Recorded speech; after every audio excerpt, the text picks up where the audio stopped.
This is about to be over, dude.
Anything with lyrics, no good.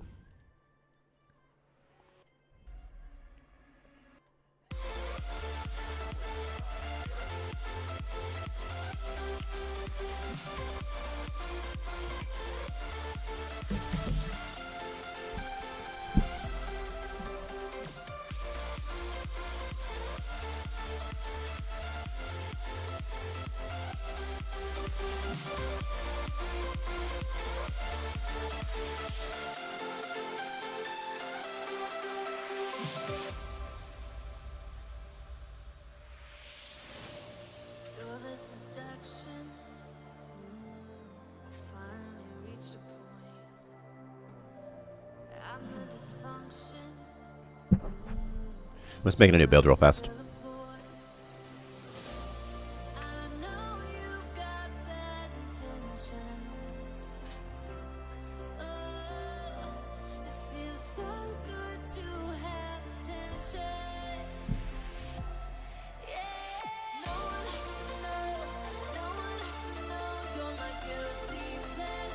No one has to know if it's on low. I did a pacer test yesterday and realized how out of shape I am respiratory wise. Let me tell you what got me out of shape is marijuana, the devil's lettuce. I started smoking marijuana when it became legal in my state 2 years ago, and I probably gained 20 pounds. You know, you're like the freshman 15, you go to school, you gain 10, 15 pounds because you start eating bull crap. Well, oh boy. And let me tell you something. And also, weed being legal coincided a little bit with Starmancer coming out originally, so I had some money. So I went from having no money to some money. I'm like, oh yeah, I'm going to get a soda. You know, I'm going to eat out at some restaurants. I guess I'm trying to... And then I got injured a couple times doing some martial arts stuff. Yeah, it was game over. It was game over for me. And now I'm still trying to get back.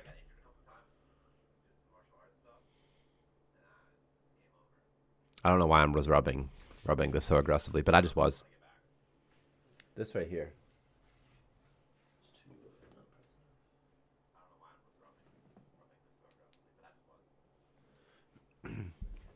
Making a new build. A new build.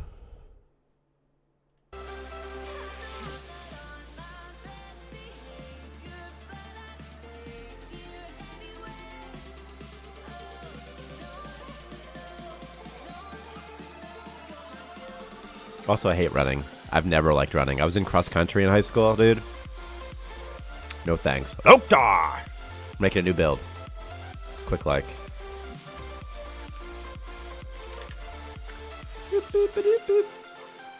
This is crazy music. No Violet today. What kind of martial arts? Brazilian Jiu-Jitsu or the like? Yeah, some Brazilian Jiu-Jitsu and then some Muay Thai and then just some wrestling. It's just some like, that's like a mixed martial arts school I go to. But I like to call it, it's kind of like the YMCA of martial arts. You know, it's not really for fighters. It's like, you know, it's not nothing. You know what I mean? I can mess up a bag, dude. And we spar and stuff, but not too hard. Steam.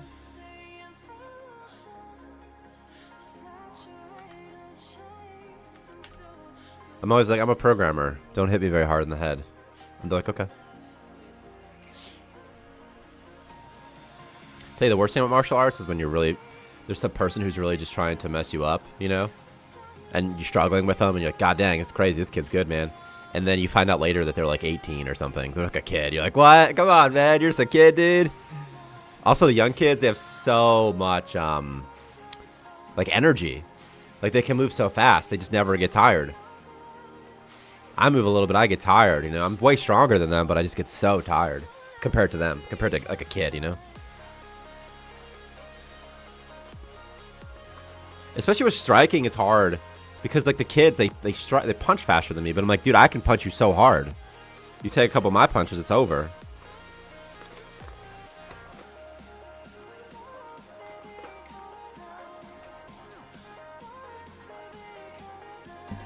It depends on type of brain damage. This build's done.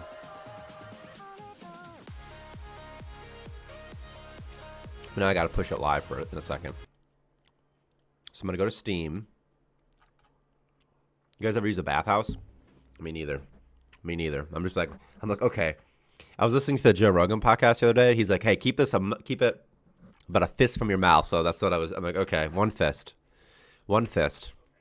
Hey, if you guys can get me on the Joe Rogan podcast, I'd really appreciate it.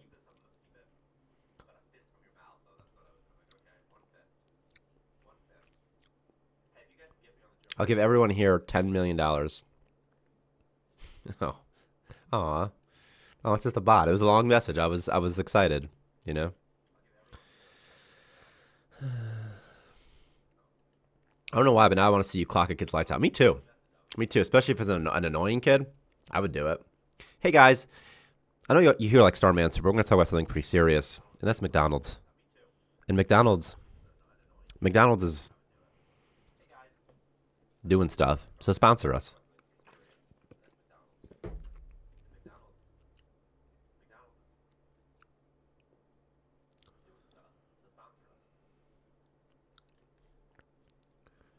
Close this, open this.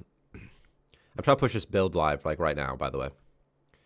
So I'm just giving you something to look at and perhaps something even to listen to while I do that. Besides my face. I never change this, huh? Okay. There's some good polish stuff in this one. Take my word for it. But first, what am I looking for? Steam? Publishing? I need partner.steamgames.com/apps/publishing. Okay.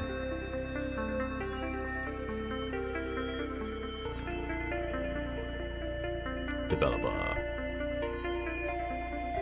Your account does not have a registered phone number or mobile authenticator. Oh, okay.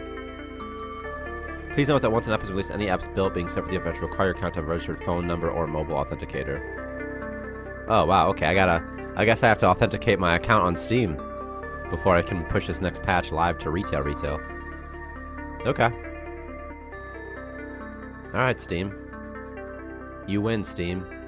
What's the goal today? I was torn between trying to implement something with radar dishes or just playing. I don't know. By the way, I went to McDonald's this morning and the fries are terrible.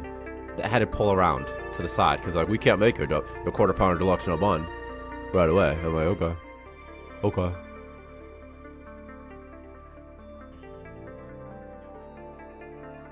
Is Victor here? Like online, he is. Okay, cool. Now I don't have to tweet out the thing. That's the only reason I care. I'm like, I don't have to tweet it out.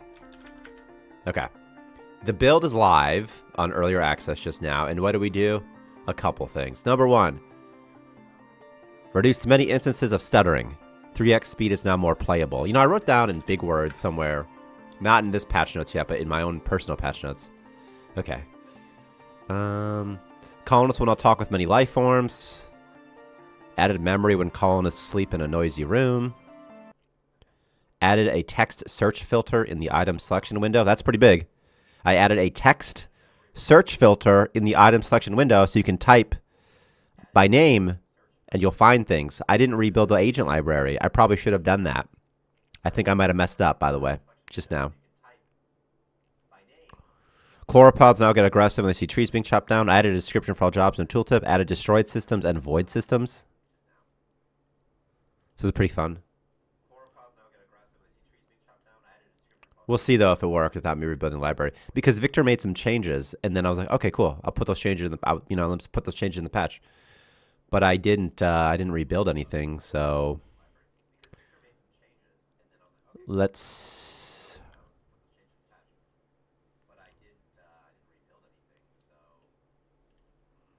I guess I got to rebuild something real quick, huh? Probably have to rebuild something real fast. I'm gonna try that. This is a quality of life and balancing update, by the way. And performance as well. Big focus on performance. I need to rebuild this really fast, though. I do not want to eat my McDonald's at all. McDonald's is not that good, guys. It's really not that good. It's like fast food's only good when you're a kid. Once you're an adult, you're like, man, fast food is not that. It's not that fun.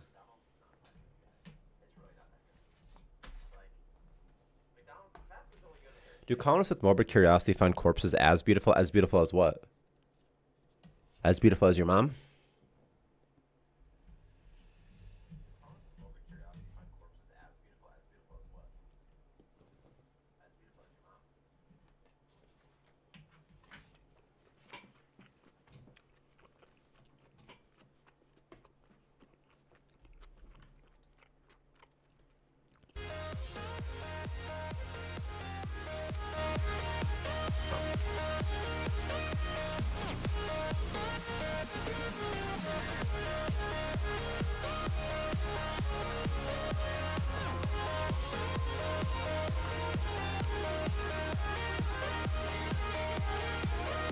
Still more waiting. All right, guys. This week, by the way, I have a vape pen. Hey, I still enjoy McDonald's too, by the way. But I'm just saying, the older I get, the less I find fast food good. When I was in high school, like younger, I'm 31 now, but when I was younger, fast food was everything.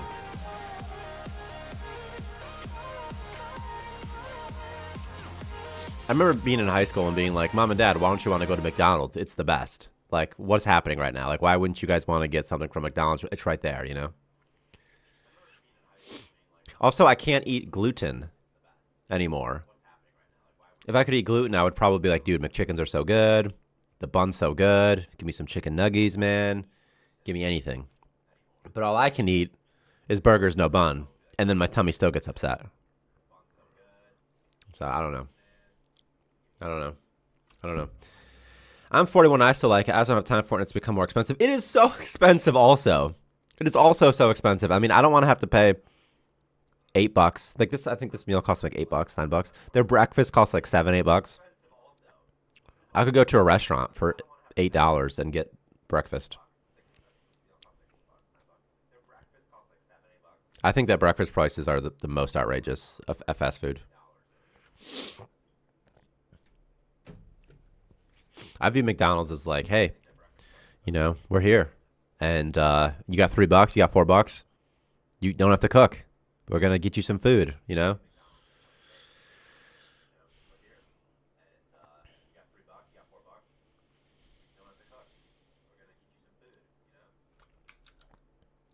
I never really liked, I mean, fast food breakfast is it's okay.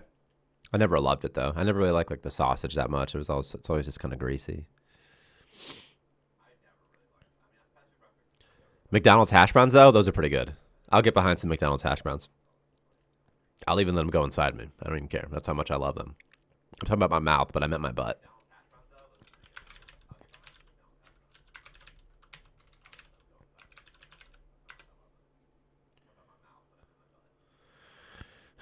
Rebuilding. Warner Music Group Rights Management claimed your video because it may contain music. Okay. McDonald's is a has-been. Yeah, they want Pizza Hut on us, right? They want Pizza Hut, right? Every burger looks like they were sat on, and the only redeeming thing are the McFlurries, which you could only get when the ice cream machine wasn't broken. The only thing for breakfast like McDonald's is hash browns and a sausage, egg, and cheese McGriddle. The sausage, egg, and cheese McGriddle is very good. I used to work at McDonald's back in high school. Never breakfast. So I always just kind of, I like McDonald's. Like, as a company, I like it. I don't hate but I don't know. McDonald's has really good standards as well. And as far as being a company goes, they do a really good job at maintaining standards. And like, I live in Michigan, in America. And there's a lot of small towns. And in the small towns, eating at a McDonald's is like if you're driving through, going to McDonald's to get some food is preferable most of the time compared to going to some random little diner. You know, you might find a restaurant in a small town. But who knows the quality of that? So like McDonald's is pretty good. The food's going to be okay if you're in like the middle of nowhere. But here's the thing though, McDonald's Coca-Cola, it's pretty good. And McDonald's fries when they're good, when things are going good at McDonald's, it's really good. Or at least it's pretty good. You know? McDonald's is my favorite fast food. Okay, I've rebuilt the library.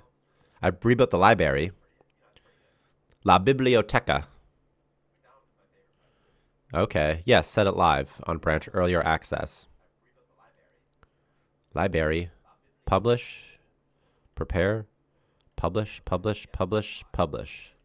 Yes, really publish. Ready for EDM?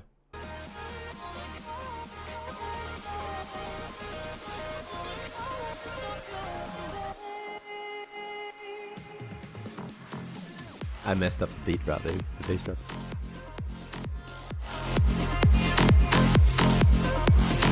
My fries today were old grease. I could tell immediately when I put it in the first one in my mouth. And I had to pull aside, and I was upset. I was like, ugh.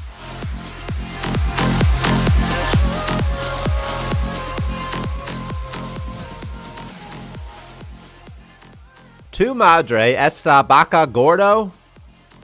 What?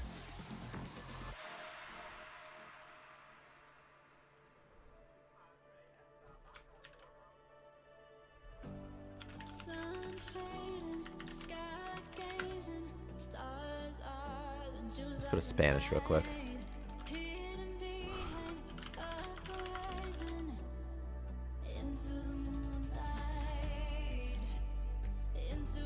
Okay. What was I doing here? New or load? What was load? There was something we did last week that I thought was pretty fun. I remember thinking, let's go back to this one.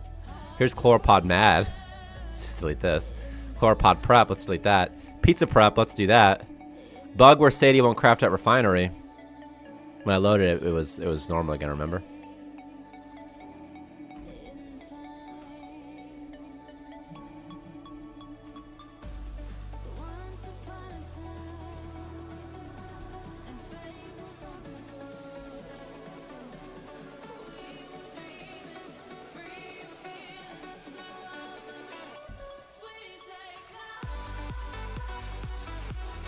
Okay, what were we doing? Look at this, by the way. Guys, you ready for this? Hey, guys, you ready for this? No one's saying anything. Literally no one's saying anything. Are you ready or not? Whatever, I'm doing it. Wheat. Whoa! Whoa! Okay. Silk. That's pretty cool, right? I could... Whoa! Okay. Okay. Whatever. Like, okay. And not just here either, by the way, guys. You can also do it over here. And I could be like, yo, okay, well, it doesn't default to being, so it doesn't default to having focus, but it's pretty good. That's pretty good. You can do the same thing over here as well. You can search in here as well. So. Oh, boy. Look out, EA. We're coming for your jobs, man. We're coming for it. I heard that the guy who used to work at Unity needs a new job. And EA, so we'll hire him. So, guys, think about liking this. Think about leaving a review. You know, thinking about subscribing to the channel. Go ahead and hit that subscribe button down below. And do the other things as well. Let's help us out on the algorithm. Let's get some good vibes going, guys. Let's, you know, sending vibes. Sending vibes is a lot like saying sending thoughts and prayers. You know?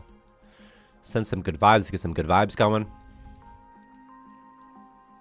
What else was in there? What else was in this big? Ooh, no-go zones. We added no-go zones as well, guys. So, guys. Hey, guys. Hey, guys. Hey, guys. Hey, guys. Anyway, here's a no-go zone. So if you do no-go zone, a colonist won't walk into the no-go. Because it's a no-go zone. There is no zone. But, like, I could trap all these fools in here, man. The no-go zone, put it in the door, they'll leave. They won't go through. But let me just show you. Let me demonstrate it with somebody. Shramper. Is Shramper here? I don't know.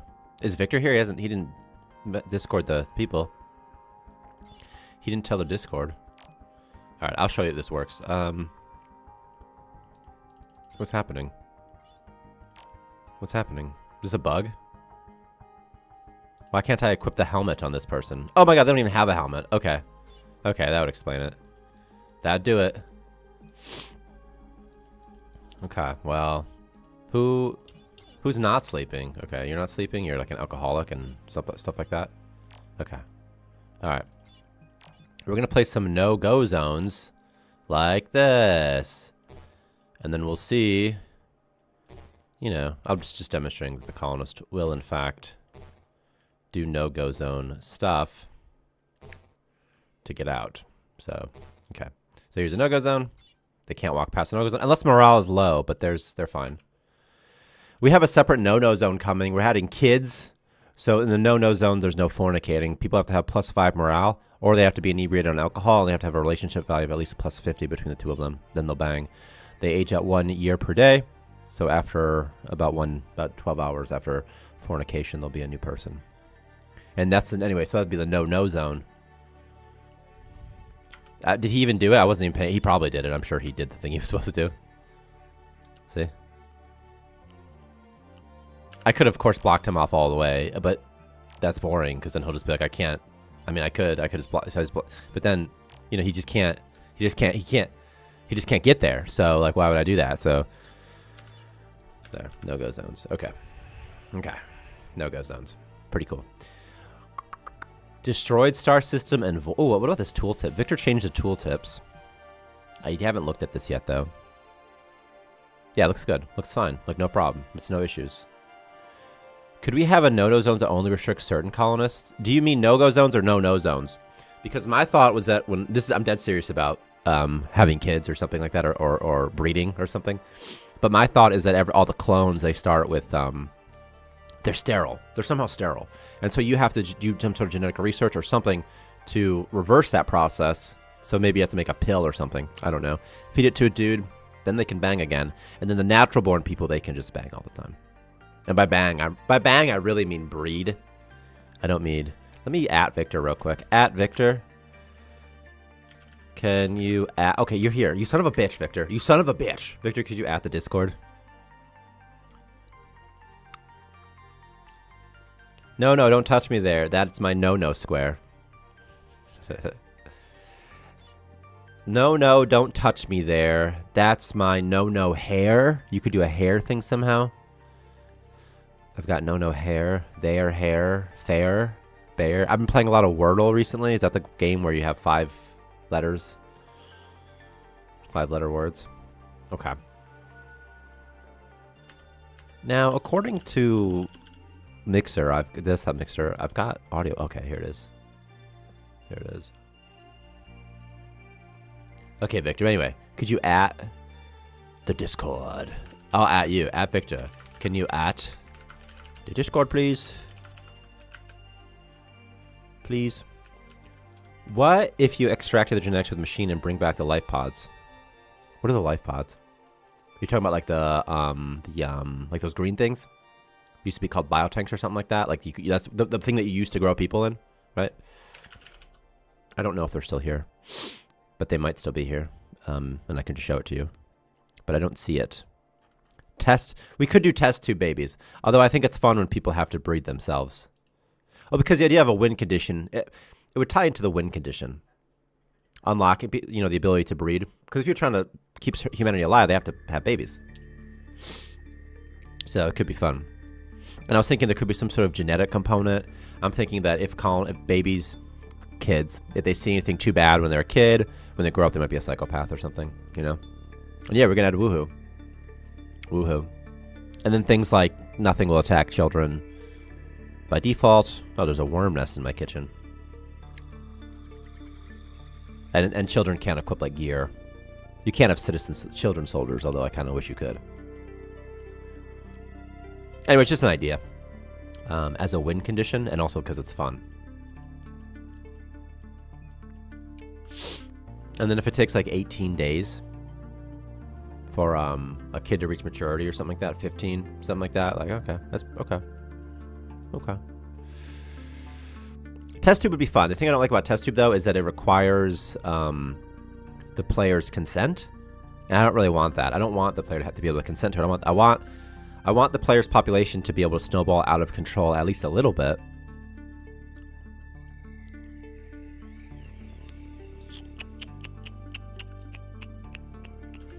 Okay. I don't think there's any jobs here. I probably finished this one up before I left. That's what I tend to do, right? We added a couple new systems, by the way. Destroyed systems and one other type. I'll have to warp pretty far to find it, though. I don't even remember what we needed in the system. But I'm thinking... ore, probably. I probably need ore. There's probably ore here, though. I'll probably get ore here. What's up, Swordplay? Starmancer goes okay. It's okay. You can search for items now on the earlier access branch. I have my vape pen next to me, so I'm planning on getting high in a little bit. A couple minutes, probably. I know I need to eat this McDonald's food next to me. I just don't want to. I just don't want to at all. What's the control F for? For searching? Like searching, you mean? Is that what that meant? Because I said you can search. Like this. Look, you can search. You can search for... Speaking of swordplay... Swordplay sounds like something could be a... Speaking of woohoo, swordplay sounds like it could be something. Yeah. Just get high and then you want the McDonald's. I was thinking the same thing. I was thinking that same exact sentiment. I was like, I want it then. Like, if I just look... It looks a little bit... Okay. You guys ever see a bulldog eat mayonnaise? If you get that reference, then you'll know what it kind of. This looks kind of gross. Son, have you ever seen a bulldog? That was like a street joke when I was a kid. Like a beautiful flower. Oh, what does an old vagina look like, Dad? And he says, well, son, have you ever seen a bulldog eat mayonnaise? I guess this isn't dumb. Okay. Okay, this is pretty good. We got some life pods over here. Who harvests this? Who does this? Somebody has morbid curiosity. And it was one of you guys. Loknar. Loknar. Okay. Let's equip the helmet and let's get this life pod going. Do do do. Do do do. I'm gonna make sure no one comes here. Do do do do do do do do. Thank you, Victor. Victor's like talking to Victor's like talking to Helen Keller sometimes on stream. It's like because he didn't say I'm trying to tell him thank you, but I don't know if he's listening, you know? So I gotta be like water, Victor, water.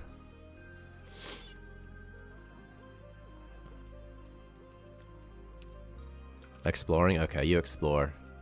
You go do that. Was there nothing here? Oh, okay. Okay, this is it? Alright, well. Okay. I guess if this is it, this is it. So, I don't have a mining drill yet. Oh, I need scrap. Oh, I can get one right now. See, right now. Now I have a mining drill. Okay. And I have ore. And if anybody thinks I don't, they're so wrong. I think Victor purposefully ignores you at times. Victor, I swear to God, if that's what you're doing. Okay, Victor's the kid. Someone said they want to see me knock out a kid. Victor's that kid. Victor's older than me, though. Victor's actually a 75-year-old man. He has arthritis issues. You know? Not him, but his older brother died in World War II.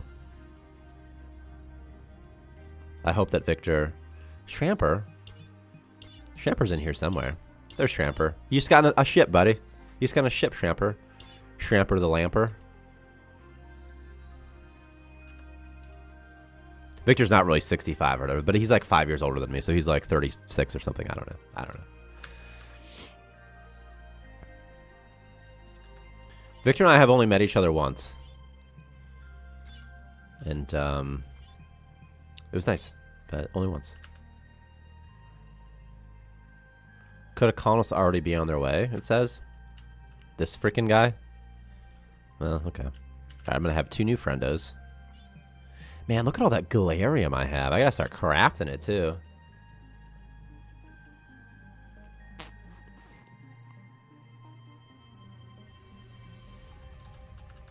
When is Victor going to start doing Starmancer streams? Try adding him, seeing what he says. Art streams would be fun, I think. I think that'd be fun. Some sort of art stream. Tess Lynch, May Carlson. Is that like Tucker's daughter? Tucker's great-great-granddaughter? Tucker Carlson? Because if so, we're growing her. Tucker Carlson's... What are you talking about right now, Pure Spider? Oh, he already did it. Damn it. It was too quick. What do you... I would love to see a good dev hour stream. What's a good dev hour stream?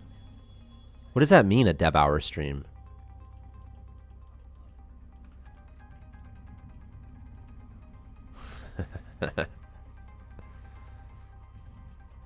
Okay. This is my treasure room. Dude, I kind of wish I had the mustache of that guy in there. What's a mukbang? Are you trying to say mudkip right now? Are you saying mudkip? Ligma? You talking about Sigma from Overwatch right now? Sigma balls?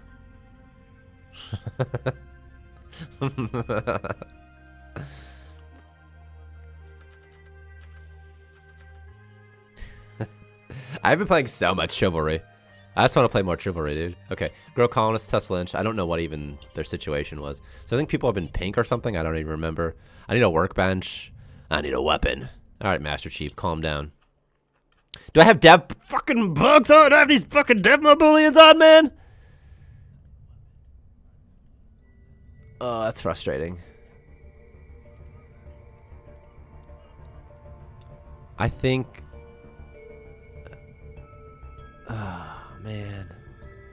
That's always the stinker when that happens. It's a big stinker every time that happens. And I'm like, oh, I just lost all that progress. I'm going to load the autosave, though, because I really like this new base I was at, this new map, and I'll just relaunch it. It's the unlock everything that's the worst. I can't quit cheating. I'm a cheater. It's what I do.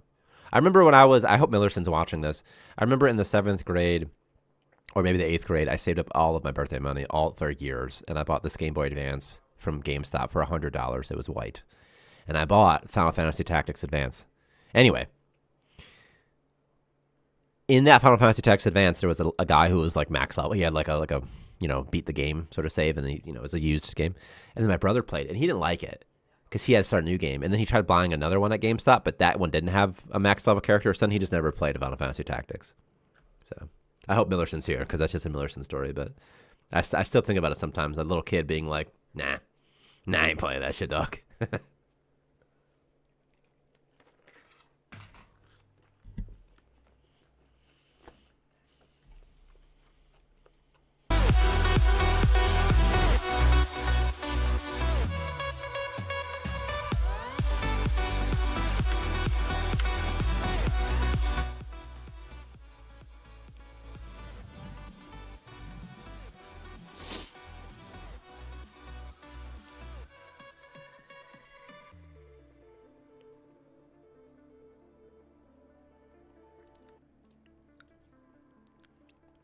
I have played Borderlands, but only once.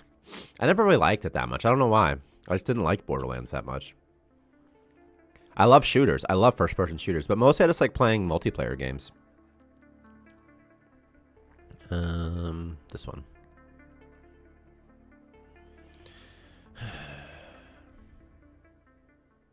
What's a boiler room session?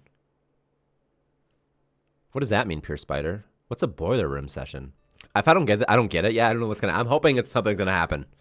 What, Pure Spider? What do I mean? Do I have a boiler room session playing? It's just a regular. It's just a regular question. It's just like a regular thing. Like, okay. I'm like, I don't get it, but let me just maybe he knows. You know. Let's have like D's. I have like nut PTSD or something.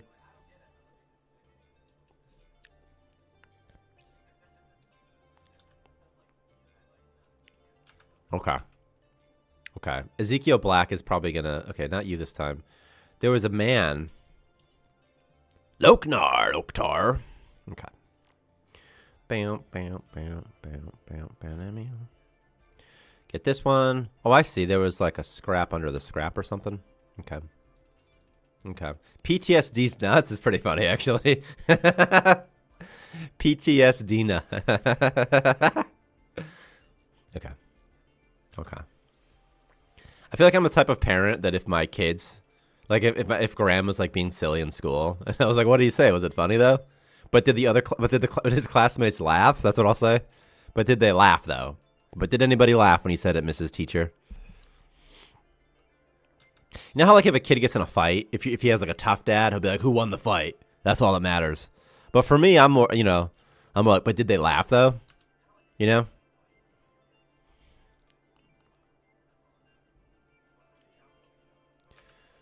Horberlin on YouTube has a ton of amazing sessions. Really?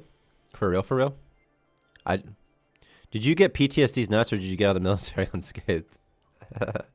Right. But did you look like a fool? Did you embarrass yourself? That to me with fighting is like the number one thing. Is like you need to be able to fight well enough that you don't get embarrassed. That the bullying doesn't get worse after you've defended yourself. Because if you're not good at fight, like if you don't know what you're doing like at all, I mean, you could really embarrass yourself. And kids are cruel. Kids are some of the meanest organisms that exist on this planet. Maybe not. Maybe kids aren't cruel, but they're insensitive. As an adult, I guess, if someone tries to shoot you, I don't know, just chop their head off with a machete or something, fight you. I don't know, but be a kid, dude. Kids do suck. Also, Tylen, what's up? Kids do suck. Kids are mean. I've had kids be mean to me before in my life. It's no fun. It's no fun, you know? But I start punching kids now, you know? That's why I train against kids exclusively. Mostly orphans, you know? I only pick the losers. Not all orphans are losers, you know. Some orphans have parents that were murdered in gang violent incidents or something. I remember one time my friend's mom was adopted as a kid. This is me at like 20. At like 20 years old, I'm like, yeah, I just feel like, you know, real kids, like, you know, it's different. It's like it's adopted, you know, you didn't adopt, you know what I mean? Because you had, you know. Anyway, I just remember talking, I'm 20 years old, talking to my friend's mom about my feelings, my philosophical feelings on adoption or whatever, like she cares, you know. But Tyler, you have kids. I don't have any kids. What the hell are you talking about right now? I'm 17 years old. I'm still in high school. I don't have kids. I'm getting high now. I don't know if I can get high on stream, but I can get high right off stream. So I can get high like right over here.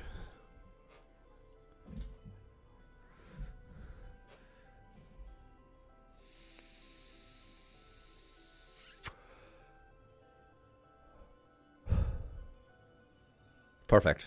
It's perfect. I just see all this smoke and it's just rising closer and closer and closer to my smoke detector. And is it going to go off? I don't know. It's just like to be fun. I just like it's just funny. It's more fun, you know? Just more fun. I'm not even wearing a hoodie right now. I don't even like hoodies. It's summertime right now. Are you serious right now? I don't even hide. You're getting high to hide from reality. Yeah, that's true. Where are my kids, man? Anyway, I don't like hoodies that much. I haven't worn a hoodie probably since middle school. It was a wrestling hoodie. On the back had my name. It said Chasky on the back. Number 69. I asked for it. It's Friday. Guys, what are you even talking about? We're asleep right now. Actually, where I'm at right now, and probably for Monty as well, it's kind of okay. Excuse you. Can I still like the hoodie? Yeah, you can. Yeah, I do like this hoodie, actually.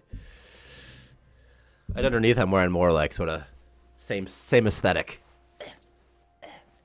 Okay, you can't see it that great, but it's like pink and it's okay. It's fine.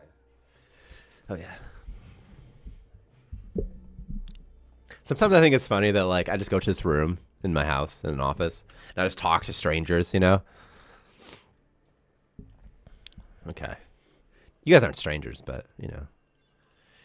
I don't know. You could be robots. I don't even know. At least one of you could be a very sophisticated chatbot, you know?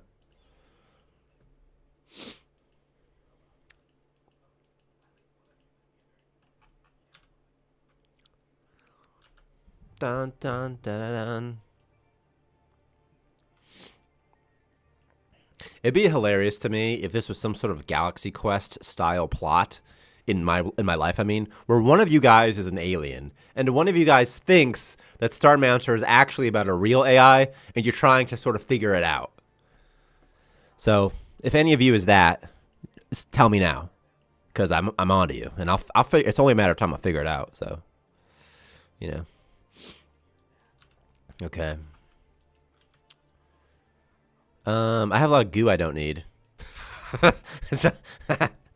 Anyway, I do that. I have a lot of galarium I don't need. So I don't know what to do with that necessarily. There was like ore and stuff, but like I'm just gonna leave. I'm just gonna leave this place, man. And I'm gonna go somewhere where they like me. So I'll probably go to the asteroid mine.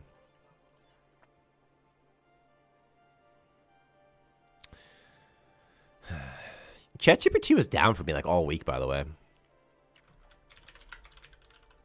Every time I try to log in, it wouldn't let me. Also, oh my God, you guys. Did you see that Omegle shut down? That's, you know, I spent many, many hours trying to solicit people on Omegle. Many hours. I mean, many hours. It's like, you know?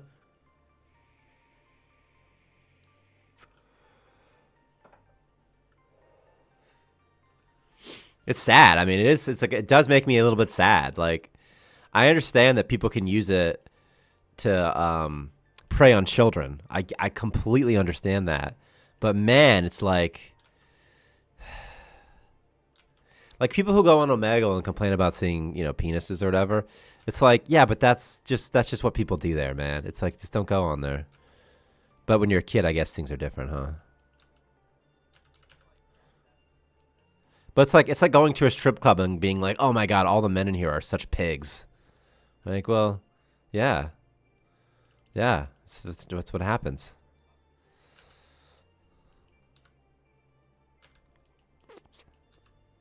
Omegle was fun. I once used Omegle to get over my fear of streaming myself back like before the Kickstarter days. I would just sit, and I would just be like, okay, people can just, these are just internet strangers. It's okay if they see me. You know what I mean? Like Omegle is a very nice tool. I actually really like Omegle. Like, it shut down because they got sued by a person who was like 14 or something like that, and she got some older man convinced her to do stuff, something like that, that sort of thing. I don't know too much of the specifics because I ain't trying to nut right now. So I don't know too much of the specifics, but I do know that, an older man tried to get her, whatever. And she got tricked and she didn't like that. I don't know too many of the specifics, but but I'm like, yeah, that sort of stuff probably happens. And then because Omegle has no requirement for like age verification, there's no logging in or nothing like that. Then, they had some more issues on top of it. And it was like a $20 million lawsuit or something insane. It's like, but it's like, yeah, creepers are everywhere. It's almost like shutting down. Should we shut down all churches because of a couple priests? And then people say, yeah, of course, but like, it's just I make software, so I feel for Omegle. It's like it's not their fault that someone uses their platform for something gross. Because like I said earlier, like I've used it to try to see boobs. Of course, duh. Who wouldn't do that? Everyone is going to do that, but like, man. Also, I feel like if you go to unmoderated, anything goes. You go to unmod, you want to show off your pee-pee, even your butthole, I guess, whatever. You do you, man. Just don't do that stuff in moderated. And in moderated, you'll get banned like within 60 seconds. Like 60 seconds if you show any sort of, even if you don't show skin, basically. So it seems like it does a pretty okay job. I'm like, okay.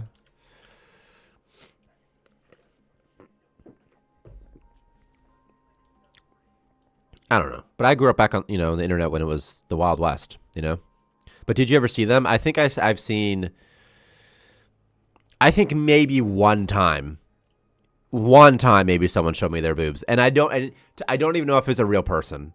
Or, it could have just been a video, That's the thing on Omegle, is even if you get a girl, you're like, I don't even know if this is a girl right now. Or just a dude who just gets, who thinks it's fun to just watch dudes getting, it's like, so.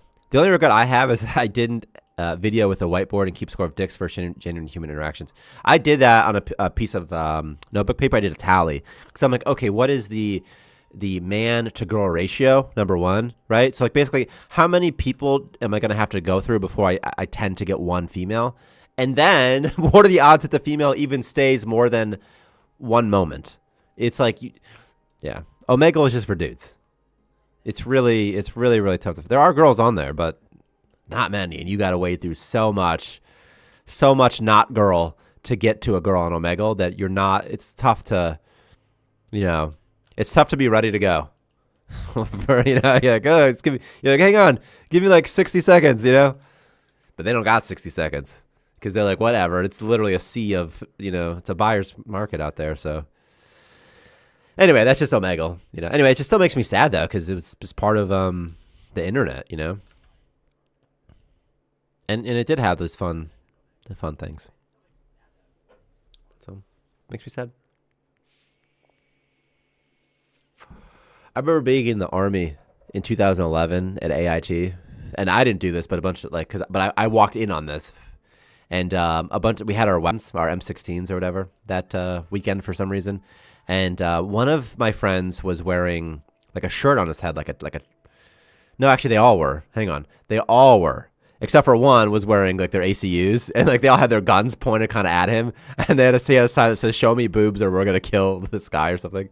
Didn't work, but I'm just saying like that was how popular Omegle was. Just a bunch of, these aren't nerdy people. I was in military intelligence, so it's like not like the jocks of the military, but like, you know, but that's what they were doing. So I was like, okay. But I'm just saying that's what Omegle was. I mean, it was like, it was fun. It was like, oh my God, I could go and see like boobs of it. Like, it'd be girls on there. Like, there's girls on there? What do you mean there's girls on there? So I was in the Army, Lokanar. I was. But I never know if it's a joke. Anyway, thanks for coming to my TED Talk about Omegle. What's your kill count? 2, but they were kids, so it's like 1 basically. Okay.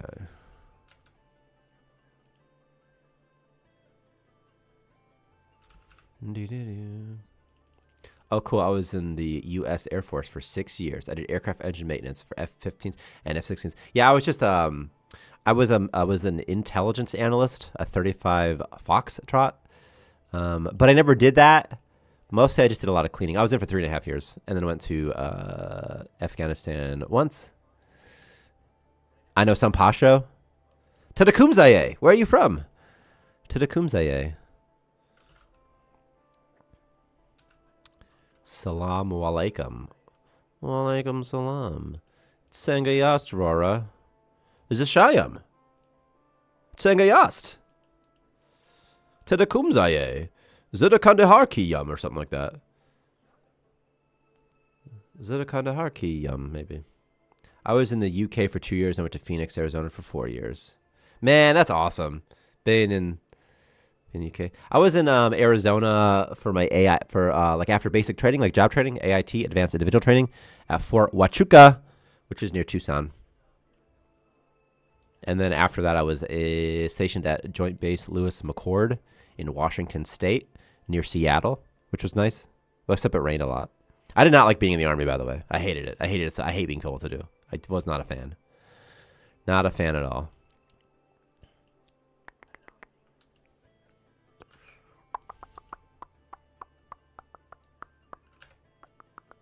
But I'm not really an Army. I don't know.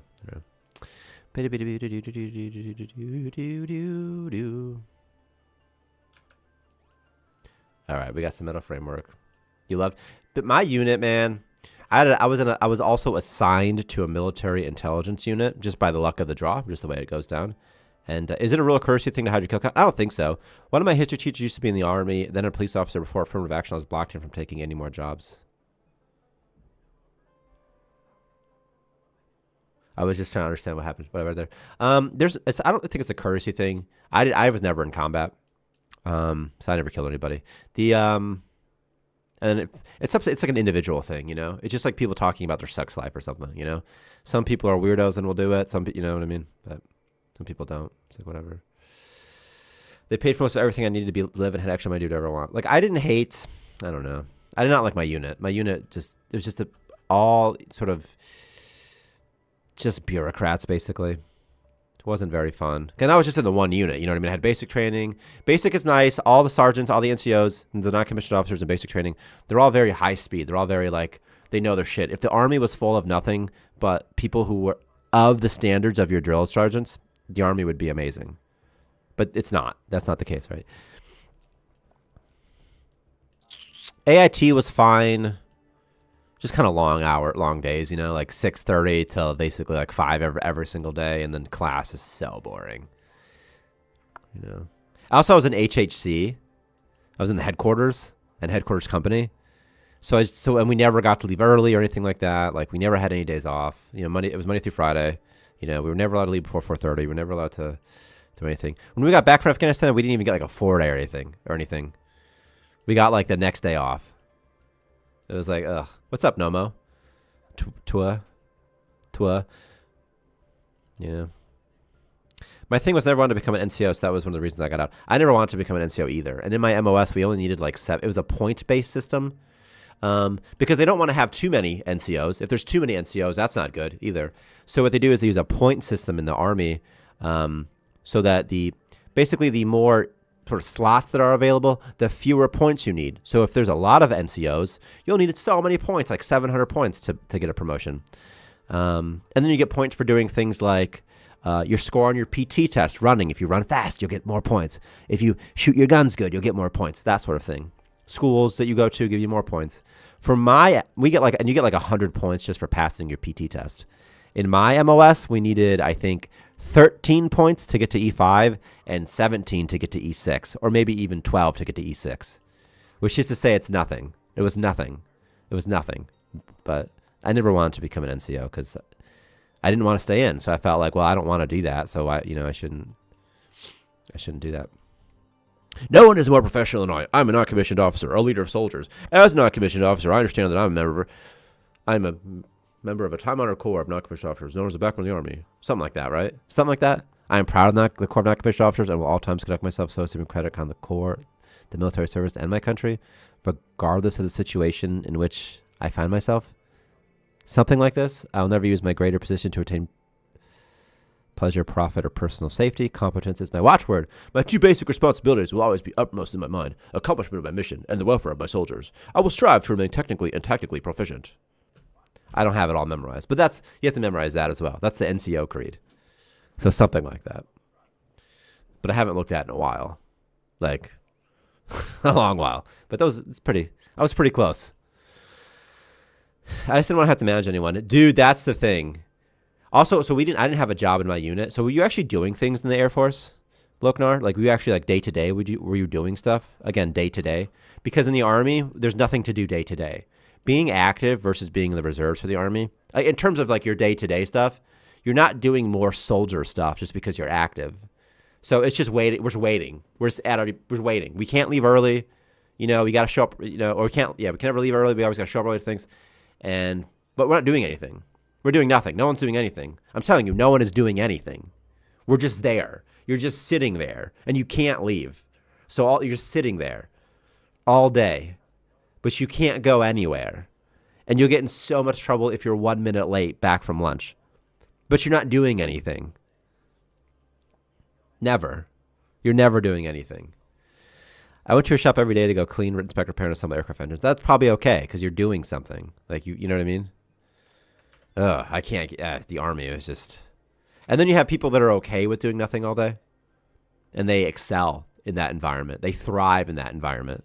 And that is the natural selection pressure of that unit, is doing nothing all day. So if you excel in that situation, then good for you. And, but for the rest of us, it's like, man, it's just hell, dude.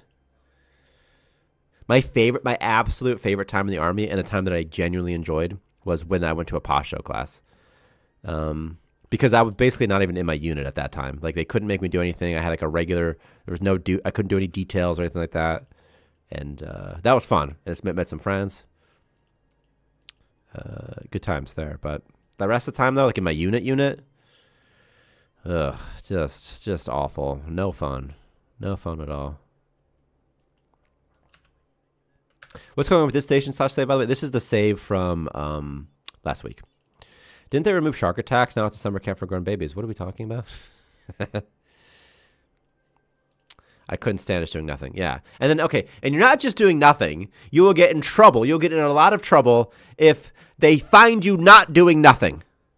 So if you're like, where are you? You're not doing nothing. You're in trouble because you're supposed to be here in case something happens. It's so weird.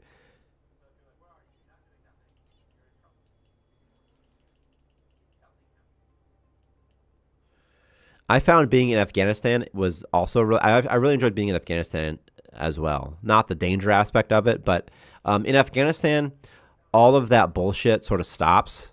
They don't care. So, like, they're not going to make you stay up just to make you stay up. They're not going to yell at you just to yell at you in Afghanistan, because Afghanistan's like, it's game day. It's like, it's the real stuff. It's not training anymore. So everyone's much more chill, surprisingly, and realistic. And by like pragmatic or something, I don't mean realistic, but I meant like,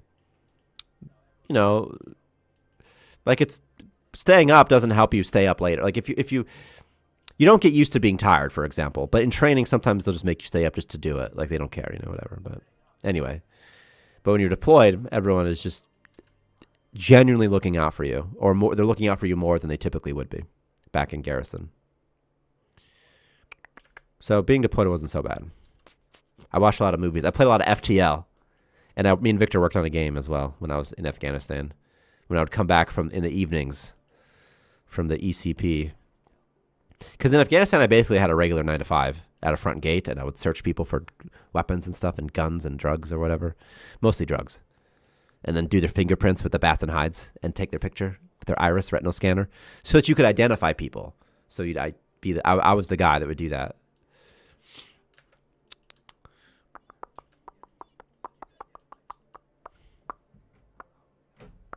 Do. I need star fuel, and I have completely forgotten about it. And I need some ore, and I need maybe something here. Mental stabies, antivirals. What do you want? A larva husk? Sulfur crystals? Sulfur crystals for a high price? Like, I mean, maybe. I'm just gonna sell my treasures to this guy. I have so many. I'll keep the sulfur. I feel like I'll make C4 later, you know. Don't I have a bunch of galarium I don't need? So I could give him like... I'm gonna use it though at some point. Let's give him 10. 10. Go. You make it sound like boot camp is high school while being deployed in Afghanistan as college. Yeah, it's something like that. It is something like that. Yeah. In the sense that they're preparing you for it, and then like, what you know what I mean? But then once you're there, you're like, it's fine. This isn't so bad, you know. What was the craziest thing that happened to you while you were working the front gate? I was at Spinbull Dock. It's near the Pakistan border. There was like a village sort of just outside. You couldn't see that, but it was sort of... Anyway, one day there was a gigantic explosion. Boom, right? Big, rock the whole thing, like a mushroom situation just out there. And you could kind of hear some gunshots. Anyway, my NCO never told me... Sergeant First Class Hudson never told us what happened. I don't know. I found out what happened through my friends that would work at who were assigned from my unit. Some people you just get assigned randomly. So I was just assigned to the front gate, and then some of my friends were assigned in the base, like in the headquarters area, whatever that's called. I don't even remember what that's called anymore. There's always acronyms, you know, some sort of command center. And it turns out some Taliban or something tried to blow up I don't know, somebody, you know. So there's that. And then sometimes people would be hurt. Sometimes there'd be people I would see every day, like water truck drivers that would come onto local nationals would come onto the base, and they would deliver. I want to say they would take away the dirty water, basically like porta potty water, and maybe bring on water for other local nationals or something like that. Anyway, one day the Taliban killed one of those dudes, just shot him, which is kind of a bummer because I'm like, I know that he was nice. He was always nice, you know, he's a nice dude, you know. So there's that sort of things. One time someone came in and. For medical emergency or something because the Taliban did something to them and their face was all messed up. One time I saw them kill a cow for dinner on base. There was an Afghan training base, Afghan National Police training base that was run by our National Guard on base, and they had chefs and stuff. And one time, and they would invite us over if they would have a big situation. So one time a cow came through the front gate, and then later we saw them kill the cow, and we ate it. So that was really good. That was really fun, actually. So.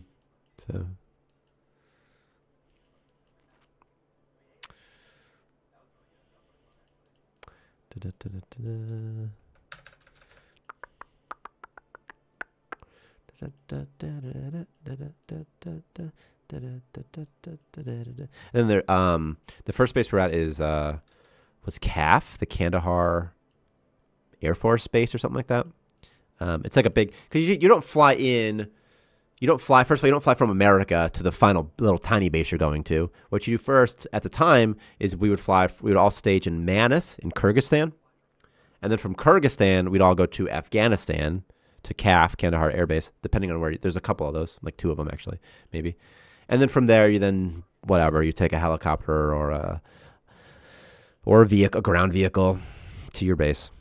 You know, ever go through wilderness or survival training? No, I never did any of that stuff. I was in the Boy Scouts as a kid and Cub Scouts, but I never did it in the Army. You have to do some land navigation stuff and basic training, but never sleeping outside or never doing any of that stuff. But again, I wasn't in combat arms. I was an intelligence analyst.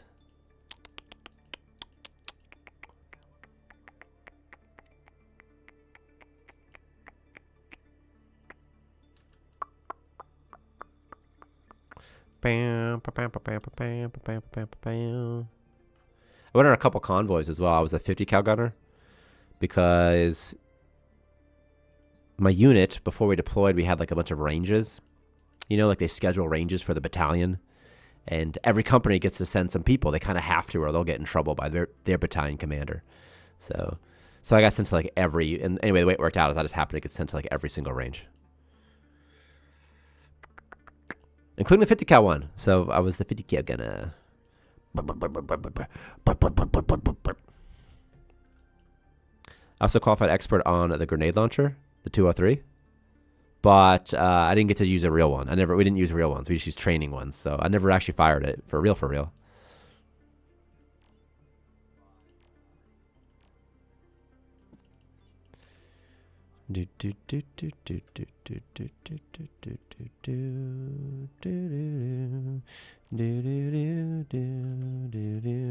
Okay.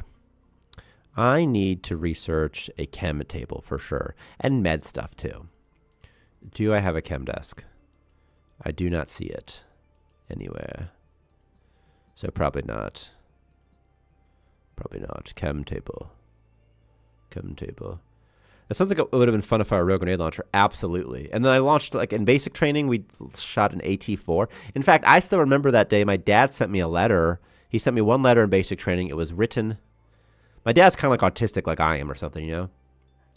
So glad you made Starmancer and become a game dev for the Army. If they had game devs, that'd be sweet. Like, who made America's Army, man? Probably a contracted company, though, right? Not like probably wasn't anyone formal. Also, when I was in AIT, I qualified for we took like a computer test or something, and I got to stage 2, pretty big deal, actually, to do some other cool stuff in the Army. And I did well in my ASVAB as well.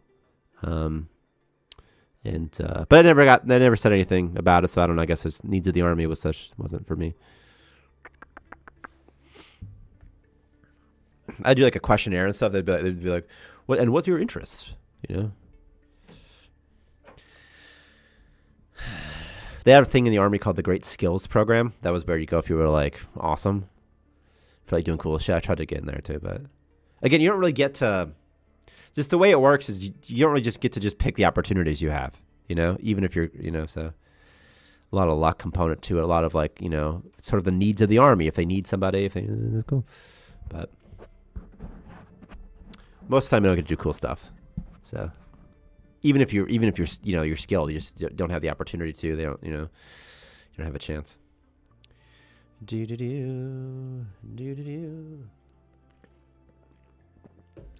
In AIT, it was fun because we had access to a bunch of like secret sort of stuff. And by secret, I mean when things are classified, they're classified as, well, they could be unclassified, they could be confidential, they could be secret, or they could be top secret. And there's 2 ways that information is protected, and that is by the classification level, such as secret and top secret, and the second is by need to know. So need to know means that if you don't have a purpose for knowing it, you don't get to know it, no matter who you are. It doesn't matter who you are, because the fewer people that know about it, the better. Okay, that's one, so compartmentalization. And then number 2 is just your classification level, your clearance level, whatever. And then to get a clearance, like a top secret clearance, you get investigated. They make sure that it is unlikely that a foreign government could somehow use you or extort you or blackmail you or in any way use you to get to get any sort of classified information. So, for example, if you're in a lot of debt, a foreign country could bribe you. If you're going through a divorce, a foreign country could try to wine and dine you with a pretty lady. If you were gay, that's obviously very blackmailable. Back in the day when don't ask, don't tell. So stuff like that. Anything that could do that. Anyway, so once you're cleared for that, so if you have a top secret security clearance, all it means is that you are cleared, that it's probably safe to give you top secret stuff. That's all that means. But it doesn't mean that you just get to know everything. So again, you need to know. So those are the 2 ways. So, because people like to be like, yeah, I had a top secret with SCI clearance, sensitive compartmentalized information. And it's like, that's not that impressive. This is all I did in the Army, basically, was I worked in S2. I dealt with clearance stuff. That's all. This is all I did. Whenever someone had a security clearance that had to, that was going to expire, I had to handle it. Be like, oh, sign this form. And then they're SF 312 or something. I don't know. Greetings, Steel Soldier. Did you ever see that commercial where a drill sergeant is asking soldiers why they're in the Army and they give generic answers? But then one soldier said he joined to become a graphic designer. And then the sergeant praises him in front of everybody else. No, but that guy's stupid. He should have went to college or something to be a graphic designer. I think he's... It's something funny about the Army when they, it's just whatever. It's fine. It's fine. You shouldn't join to become a graphic designer. You don't even need to go to college to become a graphic designer. That's just silly. But I do get it. I get the sentiment.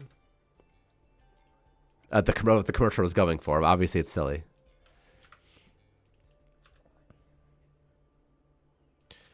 The Army always tries to pitch itself as like a career thing. Like, come here, it'll help with your career. You'll be a professional or something. I love the GI Bill. I wish it was more extensive, to be honest with you. I don't think the GI Bill goes far enough, if I'm being honest with you. So the GI Bill, the new GI Bill, the post 9/11 GI Bill, it'll pay for 8 semesters of college for as many classes as you want for only 8 semesters. So if you took one class in that one semester, well, that was one of your semesters, buddy. So if you took 1,000,000 classes in that one semester, they'll pay for that too, but that was just one of your semesters, buddy. And then they have a book stipend of maybe $500 a semester, and then a living stipend that pays you at E5 with the pendant rate. Or probably the rank you had when you left, whatever one is higher. So, I mean, I like it. I like that you don't have to pay to go to school. That's great. Get a bachelor. But it only pays, again, it only covers 8 semesters, which isn't that much. And there's even programs, like there's even bachelor degrees that take 9 semesters or 10 semesters to get, you know. But it's obviously the GI Bill is really good. I like the GI Bill. I would say the GI Bill is quite literally the least the government could do for military people. And it is all they do. So it's pretty much just it. But it's pretty much the least they could do.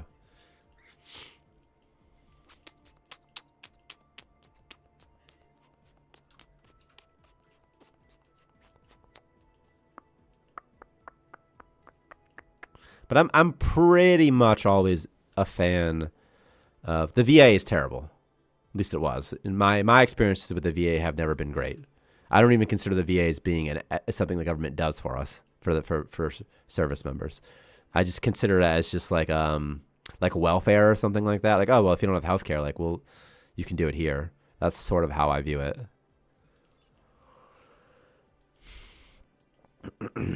But it's not like a good program.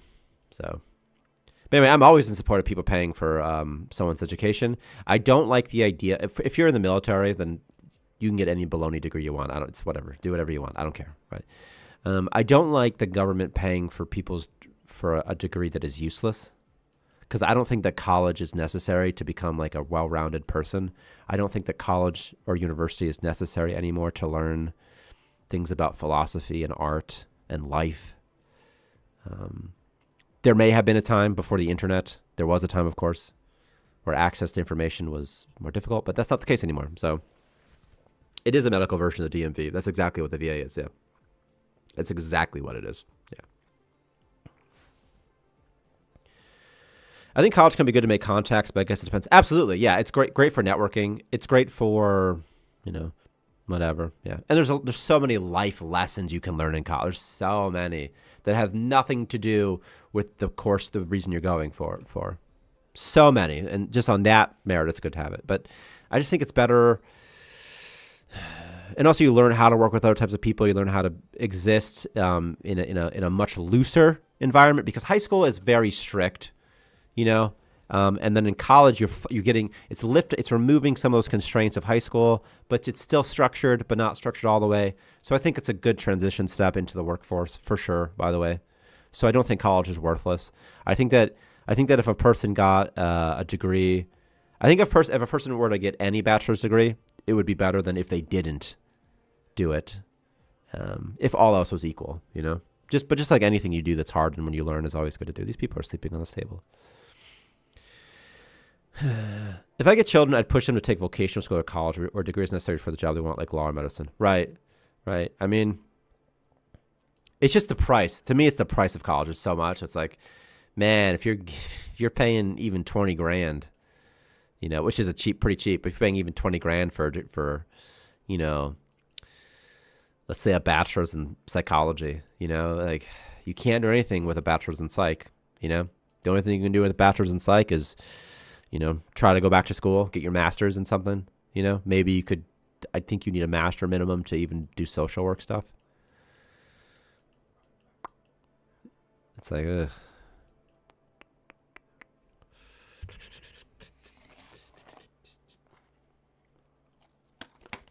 But you would undoubtedly have been exposed to ideas and topics in school where you've thought about things, you've learned, you've expanded upon your life philosophy. So it's good.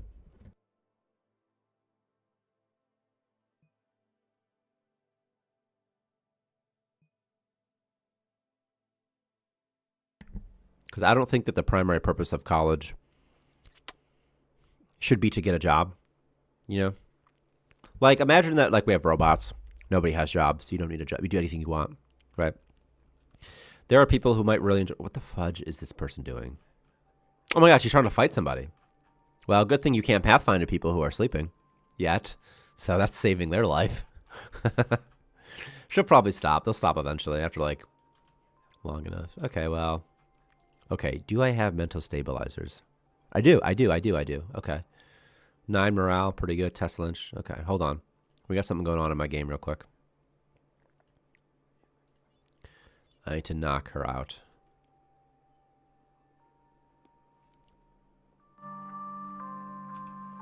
Yeah, sorry about the music. There is music, it's just it goes quiet. Okay. We're gonna force feed mental stabilizers to this person. Come on, get him. Get him. She's gonna start punching. Why do you have a oh, I see. I need a gear crafting station then. Knock her out. Knock her out. She's a pacifist. She'll never fight. Okay. Get her. Get her. Get her. Nice. Okay. And then I just... You're the wrong person. When everyone's pink and stuff, it's hard to, like, tell who's who. I need to feed you mental stabilizers and cancel the draft. And now, she's happy. Look how happy she is now. Is it going to refresh in 10 seconds like it's supposed to? Okay. Okay. I went to college for 1 year, by the way. I kind of want to go back, but I don't need to be a programmer or anything. But it was nice. I liked college. I like school. But I don't know, you know? It's like, it's a lot of work. I stopped going to college to do Starmancer, by the way. Because I was doing Starmancer stuff and college for 1 year. And it's like, it's a lot of work.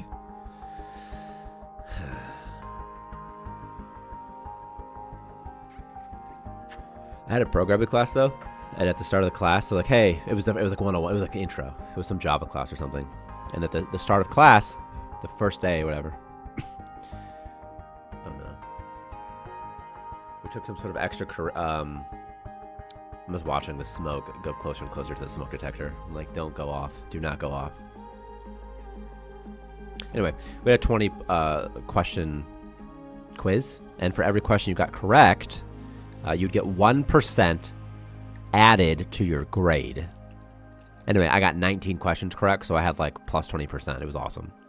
Most people got no questions correct, but I've been programming since I was, I don't know, like 14 or something, you know?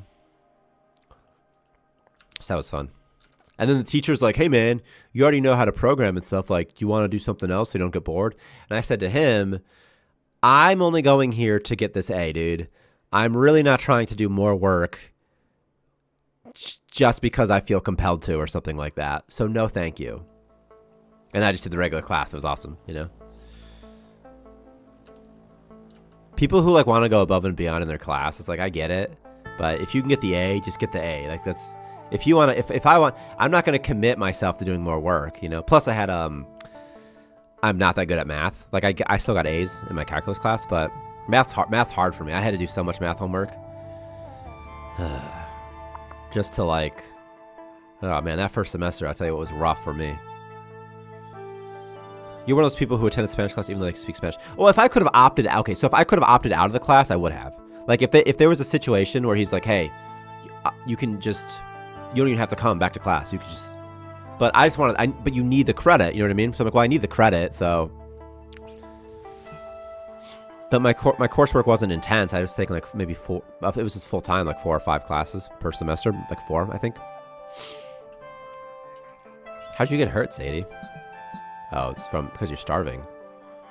Looking for food, and she's just okay. Okay. All right. But again, like if they were to give me credit, if they were saying like, "Hey, you can just do whatever," I would have done that, no problem. And then I also had a Visual Basic class, and so, which is like the same thing again. It's like, okay.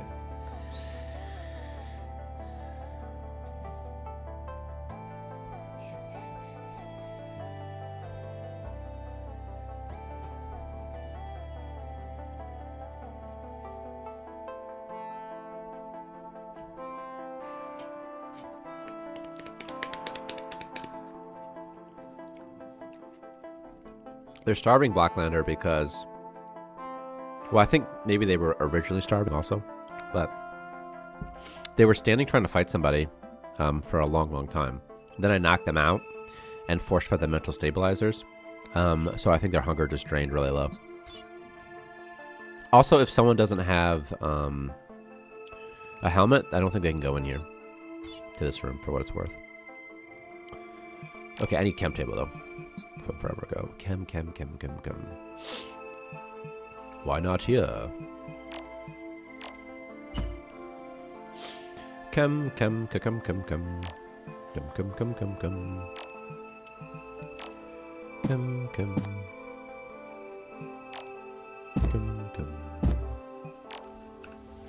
Nice. Yeah, it's fine.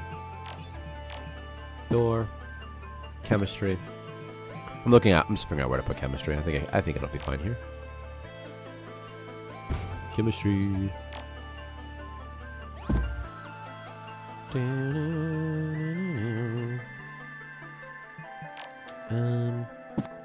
Let's let her. Ooh, let's do this. This will be fun. Let's do this. Yeah, we'll do this. We'll do dish. It's gonna kind of expand the base slightly. Just slightly. Okay. That's cool. That's what we'll do. I think it makes a sense to assign people a bit of food for the loadout. It doesn't. Yeah, it could. Yeah, it can. It absolutely can. Hi. How many columns can you have now? Oh my gosh. What's up, Skay? I think the cap's 15 right now. But also, I think if you go to there's a cheater, you can increase your colonist cap. I think. Does that work? So I think it's 15. I think it's 15 though, Skay. I'm pretty sure if you use the cheat, you can just increase the cap to however much you want. Like every time you press it, I think it'll just keep going up. Also, why do I just have a glass floor right here?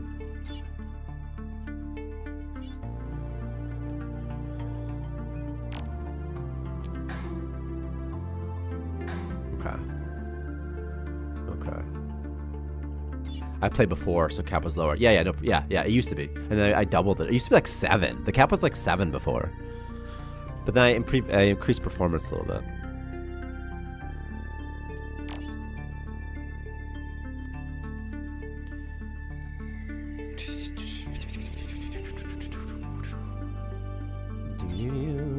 If you haven't played in a while, I think it's pretty fun. Also, you should consider the earlier access version on Steam.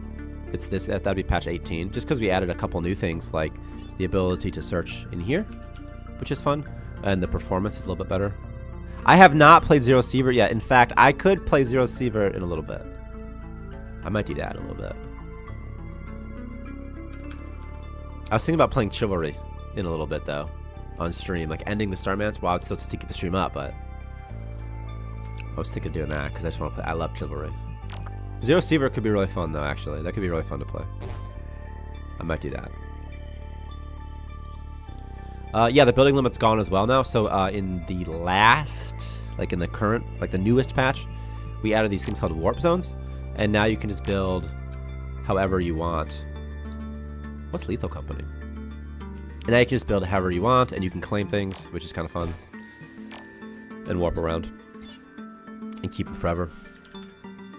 Lethal Company.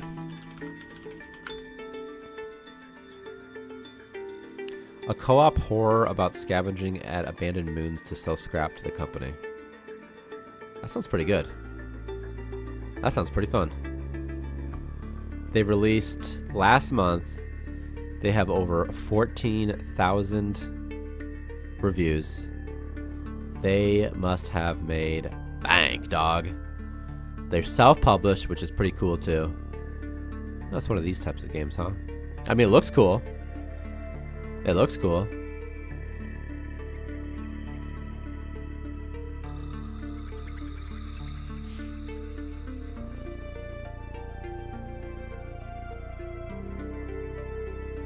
That's proximity chat. Lots of YouTubers are playing it. Yeah. Sometimes, like, I don't know. Like, I think that like this game seems fine, but like sometimes like a game becomes popular and then like it just sort of people play it because it's popular.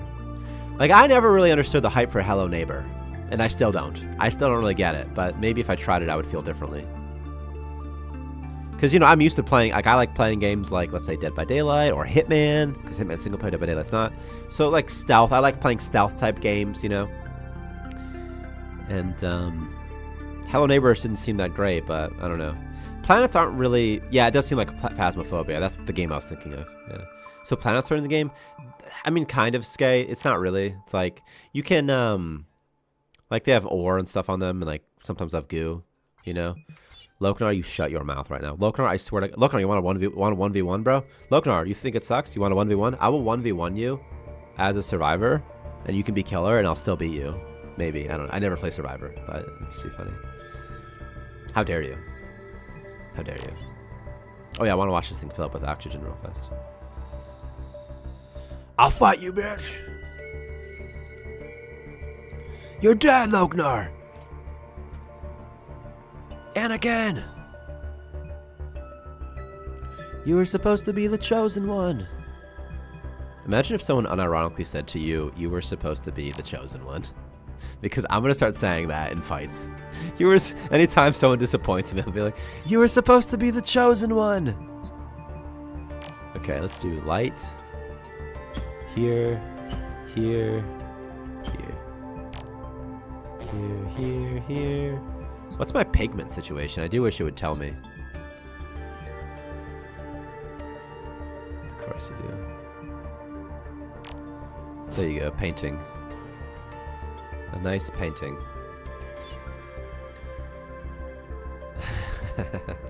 I want to be you, and I want to be you. The idea of Hello Neighbor was that AI Neighbor was supposed to react to what you do, so he'd place traps where he often spots you. Now it's just a marketized sham, right? And like, placing traps isn't, I don't, it's like, it's just, you can't, it's so hard to develop AI that's like that. Maybe it is fun. And maybe for kids it's fun, by the way. Maybe for kids it's fun. I don't know. I've never played it, so, you know. Yeah, trailers in the game, by the way, too, Sky. I have the high ground. By the way, hello. Yeah, there are traders now, so if you click on this, create trade, and you can like buy stuff. And then every trader has like different sell prices for things. So like this is a doctor, so they sell med kits for cheap, for example. You can sell stuff to them. I think same thing with Five Nights at Freddy's Tramper, right? I think it's the same thing. I mean, I don't blame any devs, right? Like if your game pops off, dude, fucking milk that cow, you know what I mean? You know, make your money while you can. Absolutely, do it. You know, but I'm just laughing at Trader. I hardly know her. Sorry, I think it's funny. And I said Super Collider. I just met her. Something like that. I think I messed it up. Super Collider.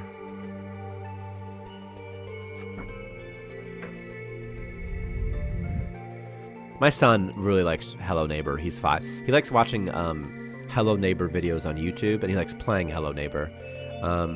Because he's been watching Hello Neighbor videos since he was like 3, you know? So like it's like a fun... And I think if you're a kid, it's different too. I think when you're a kid, it's, you know, a kid doesn't want to play Splinter Cell.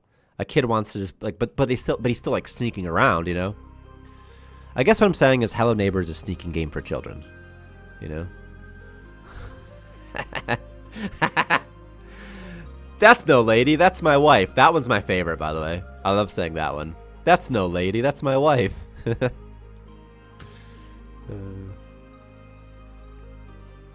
I know you said that's not a dog. I know you said that's not a dog, that's my wife, but it just made me think of, that's not a lady, that's my wife.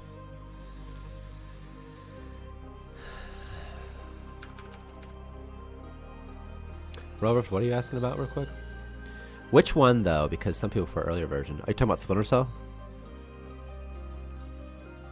Sneaking game for kids. Yeah, that's a good way to put it. Just a video game hide and seek. Yeah, yeah. Because like my son, he loves hiding. He loves doing that type of thing. He loves that in video games, right? But he can't play his other stuff, you know.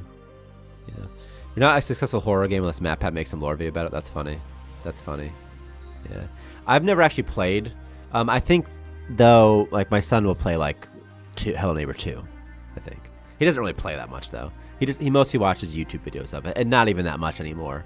Now he mostly watches YouTube videos of Roblox and plays a lot of Roblox.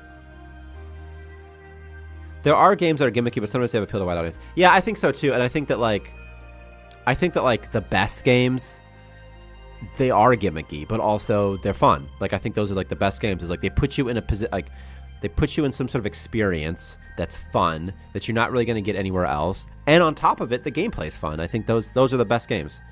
And I think that there's a reason that a game like Hello Neighbor is so popular. It's got to be a good game. So I'm not saying it's a bad game. I'm just saying that for me, I just never.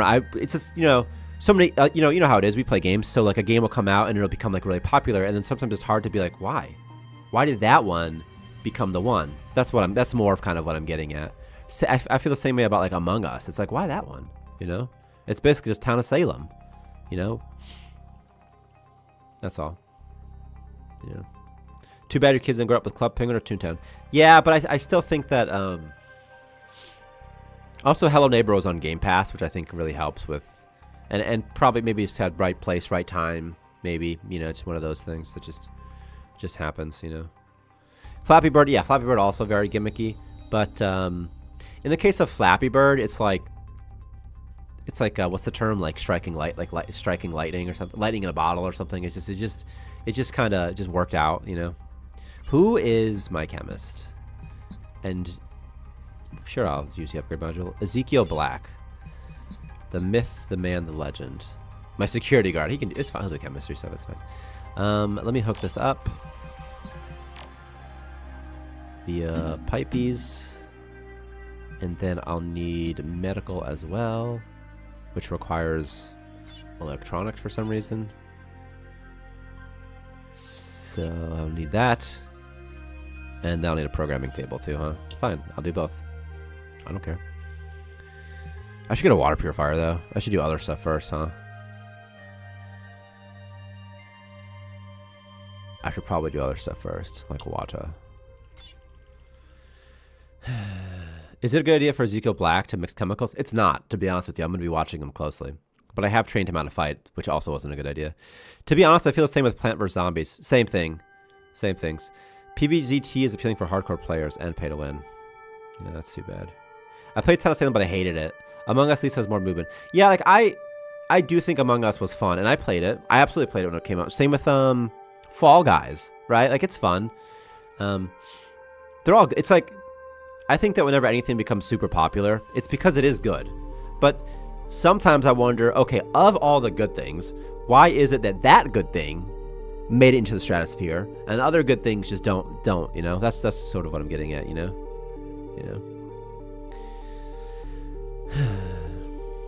I like watching kids of adult men scaring children. It activates the Schadenfreude in me. Schadenfreude.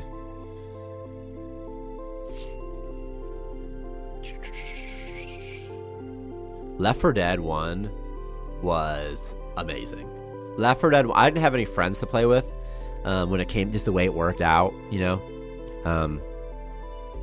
I'd moved in the 7th grade, I think in like the 9th grade or something, it came out, and just with the amount of money we had and whatnot, but I just didn't have anyone to play with.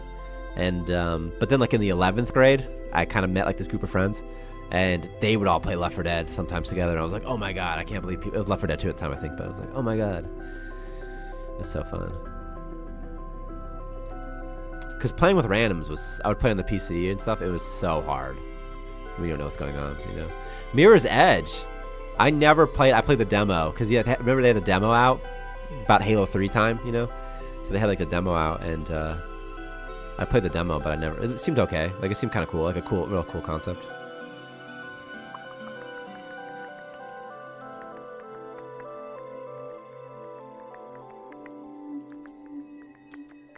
Yeah, I remember playing it on the 12th grade with a Steam group. We tried to make balanced version teams, and it was a blast. Yeah, Left 4 Dead's so fun. The Versus, at least. It's so fun.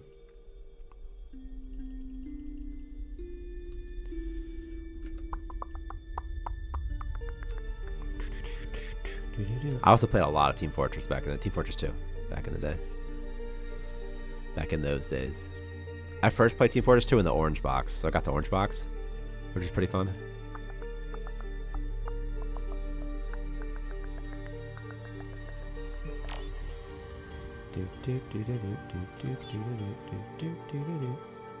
Alright.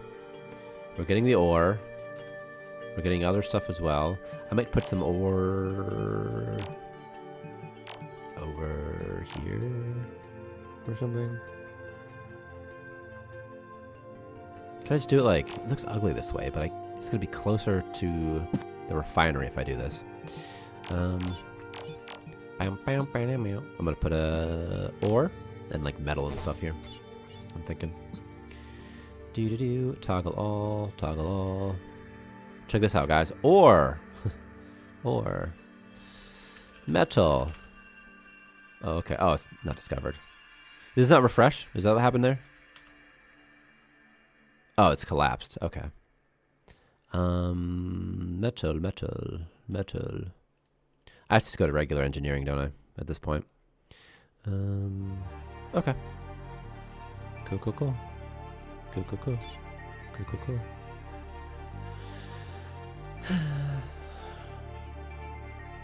For someone that hates to play FPS because I really like Left 4 Dead. It's a mix of chaotic and strategy. Yeah, Left 4 Dead's it's a really good one.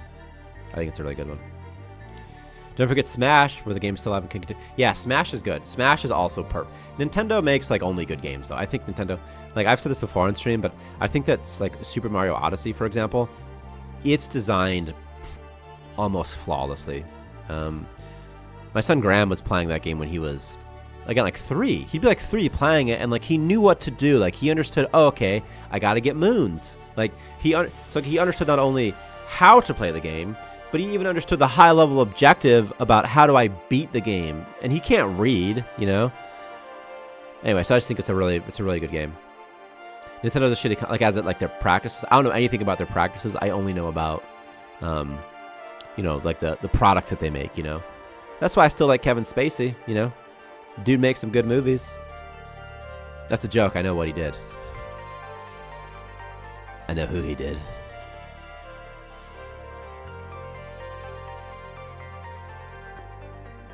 Their games, at least, are good.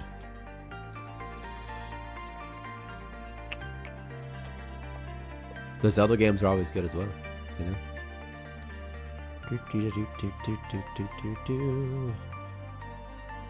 And like Super Mario Odyssey was fun. It's fun for a 3-year-old. It's also fun for like a 60-year-old. It's fun for like hardcore gamers. It's fun for an old person. It's fun for a kid. I mean, that's a really good game. I mean, that as far as being a game goes. I think that there's a sense in which it's a bit easy when you have Mario. Mario is such a powerful figure. I think it's a little bit easier to get away with things, but like with Zelda, that's not the case at all. And the Zelda games are still amazing. So, you know, Pikmin is so good. I love Pikmin. I never had a GameCube, but I always loved. Sometimes I'd get to play Pikmin. I loved it. You know, Advance Wars is very good as well.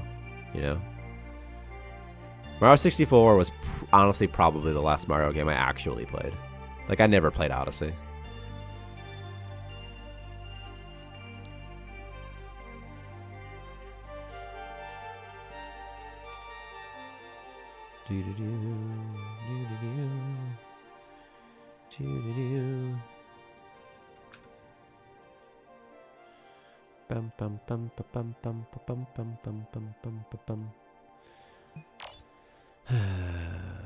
It says requirements mining drill, but oh my god, I never bought the mining drill. It's because I bought the mining drill the last save. You remember at the start stream about the mining drill, but I didn't buy it this time, so.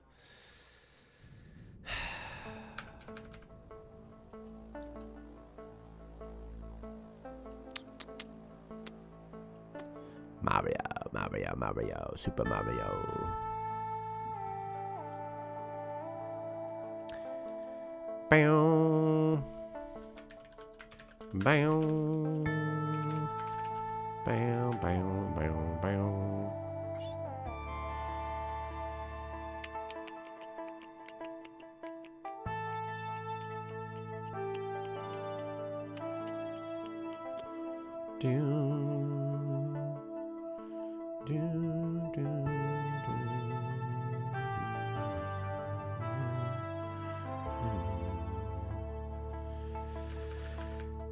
I never played Super Mario World. Oh, yeah, of course. Sad to not see them add a feature that came into Mario Maker. Yeah. I didn't even play Mario, like Super Mario World, until like the 9th grade, maybe. Because growing up, I didn't have any family. They all lived far away, and nobody I knew had one. It wasn't until the 9th grade that my first girlfriend was like, hey, you know, have you ever played Mario? I'm like, no. She wasn't very good at it. I was way better than her. I also played the Lord of the Rings games with her. The 2 Towers one and the Return of the Kings one, and she'd always get all butthurt. You're killing everybody! And I'm like, you're just so bad. I don't know what you want from me. Like, you're just like, I can't kill slower than this. It's impossible.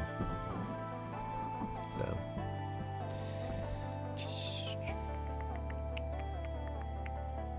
Man, I very recently rewatched all 3 Lord of the Rings movies in theater. And there were so many scenes that I've heard, so many sounds, like intros that I've heard so many times from playing the Lord of the Rings games. It was fun. It was really fun.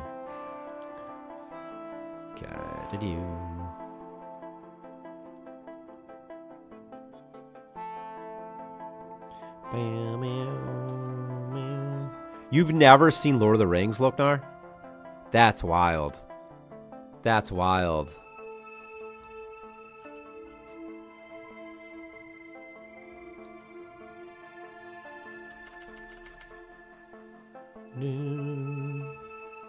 So look at my performance right now, by the way. I'm getting, you can't see it, but I'm getting 80, sort of 90 frames. And when I go into triple speed, I'm getting like 30, 40, whatever. But it's not unplayable. It's like a consistent sort of, it's 30 frames per second, so it's not like perfect, but it's not, I'm not getting any skips or anything like that, like we used to, you know?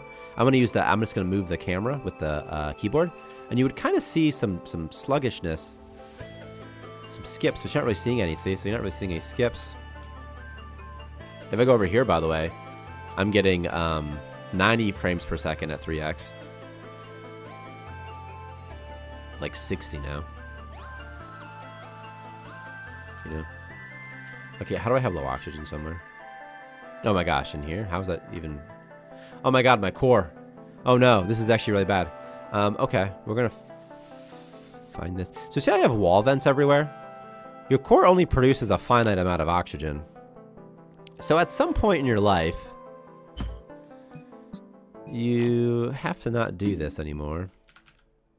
Okay. I need water. Purifier. Gonna go here. Right there. Gonna go right there.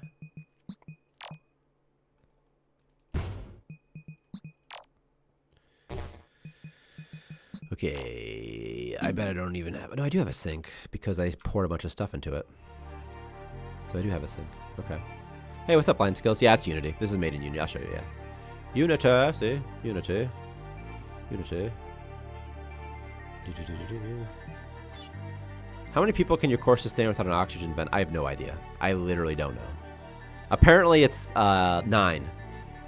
or give or take. But it's hard to know for sure because if no one's inside, they're not breathing the oxygen, you know?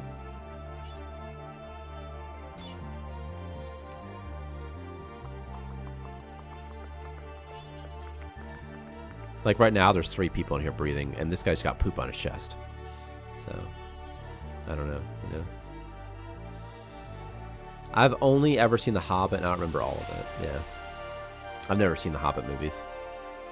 I read the Hobbit books. The Hobbit books are the only Lord of the Rings books that I've read. I tried to read The Fellowship of the Rings as a kid. I think I did actually finish it, but I don't remember much of it. And then I started The Two Towers, but those books are verbose, you know? Who the hell's Spiffy Bald Guy? I think come Xmas time with my loot, I can finally get snacking this game. I can give you a key if you want, Spiffy Bald Guy. You can play right now. But, you know, whatever. You know, I can hook you up, You want a key, bro? I'll get you a key. I'll get you a key. Also, if you wait a couple months, it'll be, or like next month, we'll have even more patches. Some more patches out too. By the way, you can play this patch on earlier access right now. Yeah, you can always, that's really nice too, by the way, saying you'd rather pay in support. Something you can do as well is, if I give you a key for free, you could just buy it later for a friend. Which is fun. So then you still be supporting it, and then, you know, you still get it for free, and then you're doing a nice thing. And then, the only thing that sucks is if I give you it for free, you can leave a review on Steam, but it doesn't affect the algorithm. That's what stinks. I need to give you other stuff instead. What if we need to have like a, I wish there was a way we could have like some sort of like a network of other games. First of all, I've thought about this a lot, by the way. I think it'd be fun. I thought about making like some sort of API where you could have like, hey, you like this game? Here's some other games you might like. And there'd be like a whole network of video games of similar type games. Like, oh, you like Space Haven? You might like Starmancer, you know? Something like that. I thought that would be fun. Anyway, then like somehow there could be a way where like they give away a copy of Starmancer and then you can still leave a review, but, you know. Yeah.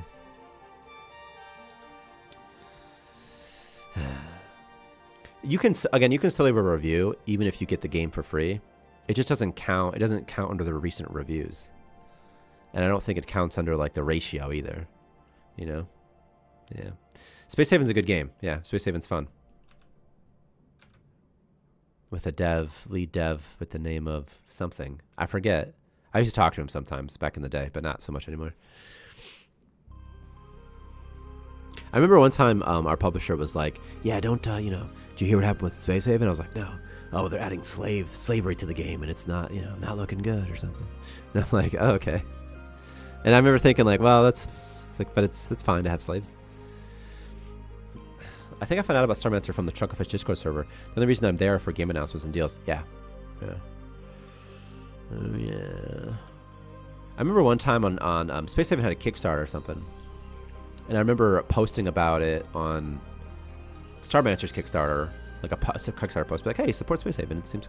And then someone was like, we don't want to hear about other games. And I'm like, okay, man. Whatever, dude. Space Haven's really fun. I really like their draft system. I really like exploring. I love using their, like, the way their weapons work, the way I'm a huge fan of that style of lighting, by the way, where, like, you can only see, like, in a straight line. It's really fun. It's really, really fun. I had this weird period where I started to support games on Kickstarter and Indiegogo. I haven't since 2018, but Starmancer was one of them. Yeah, I mean, it's like, it's because, like, too many crowdfunded games go nowhere. Then I'm like, this doesn't matter. I back Space Haven. Mixing FT and RimWorld type ideas is a win. Yeah. Yeah, because it's more like session, like, I think session based is fine. So it's like, you know, it's sort of linear, you know, but calling it linear seems like for example, calling FTL linear, it is linear. You'd have to play it to really understand it, but it doesn't, you know, it doesn't quite do it justice. And that's how I feel about Space Haven as well, but really fun, you know. I love how they handle the ships in Space Haven, how you can just like, you kind of zoom out a little bit and there's like, oh, look over here, there's like an asteroid, and then you can, and your dudes getting ships and go see it. It's really cool. It's really fun. It's a really good game, you know. I support another game called Lunark that got released recently, which is cool. It's really fun. I find that most games, is my frame rate dead? No. Usually when I kickstart a game, I kind of forget about it, and then I'll tend to try it at some point in my life. You know what I mean? And they're usually pretty okay. Like Tower 57, I kickstarted, for example. They never come out on time. Kickstarter games never come out on time. Also, by the way, when people crowdfund, like a game will make like, let's say $200,000, a team of 4, you know, like $200,000 is not going to last you very long. Like, I don't even know how most people make games without having some sort of cash infusion. I mean, I don't even know how you can, you know. Your name is in it somewhere. That's funny. Yeah, as if, like, people back in the era, you know, like when we did the Kickstarter for us as well, like some of the, at the time, the zeitgeist was such that like, oh, like it's fun to get these rewards and blah, blah, blah. Okay, do you have speedy shoes, Ezekiel? Like you do. People I like are going to get speedy shoes. So, speedy shoes for you. And by people I like, I just mean people that are from the stream. So if you don't get shoes, don't be sad. Okay. That's not that I don't like you. It's okay. Yeah, you pay like 10K to be an executive producer or something. Yeah. I remember in my Kickstarter, I had the tier, the pledge tier called the Affluent, which was like, includes no previous rewards, because I thought it was funny. It's like, which was just me trying to make fun of like all the Kickstarters that take themselves so serious. And like, who's giving this much money to this thing, you know? Okay, let's see this.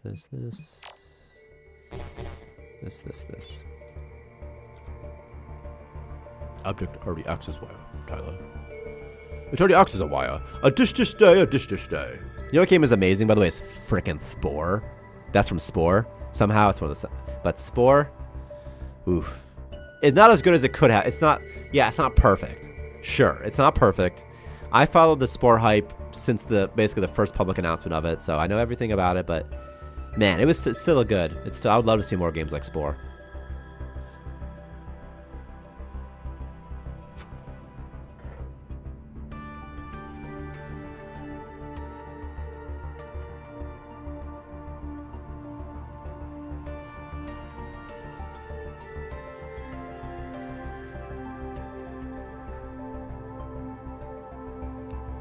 Yeah, it has aged a bit.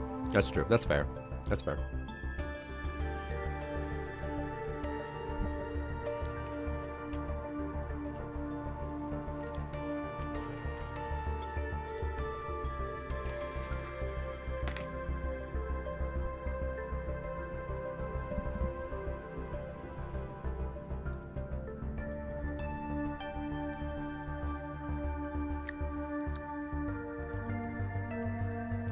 I never really viewed Will Wright as a sort of traditional game dev, though.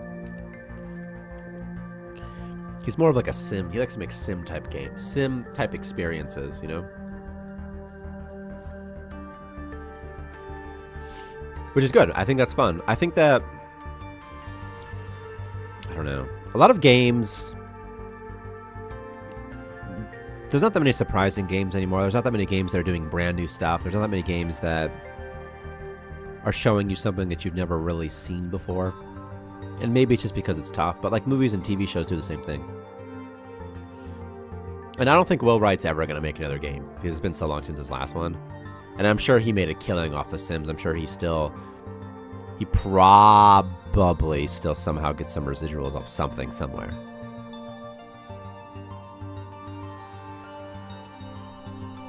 And he must have made so much money off The Sims 1 and 2. And SimCity, by the way. You know? And then Spore also. But, I mean... making a game's tough, so it's like why would you even want to do it if you don't have to, you know? At that level, like a Will Wright type person, I mean, like getting a company and it's a lot of work, you know? And sim games aren't really popular the way they used to be either.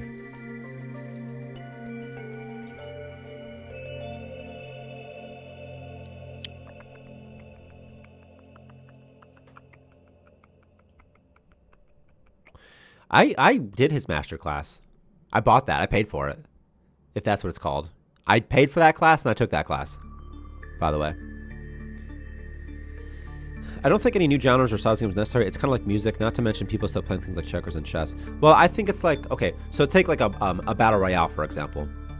That genre was spawned, you know, we could get into the history of it. And so we will. That genre was spawned in about 2017, 2018, starting with Arma 2's Battle Royale mod. by PlayerUnknown, and then I think really mainstreamed by H1Z1, and then I think really, really mainstreamed by Apex Legends eventually. Anyway, but now there's so many battle royales, and it's like, what do you got?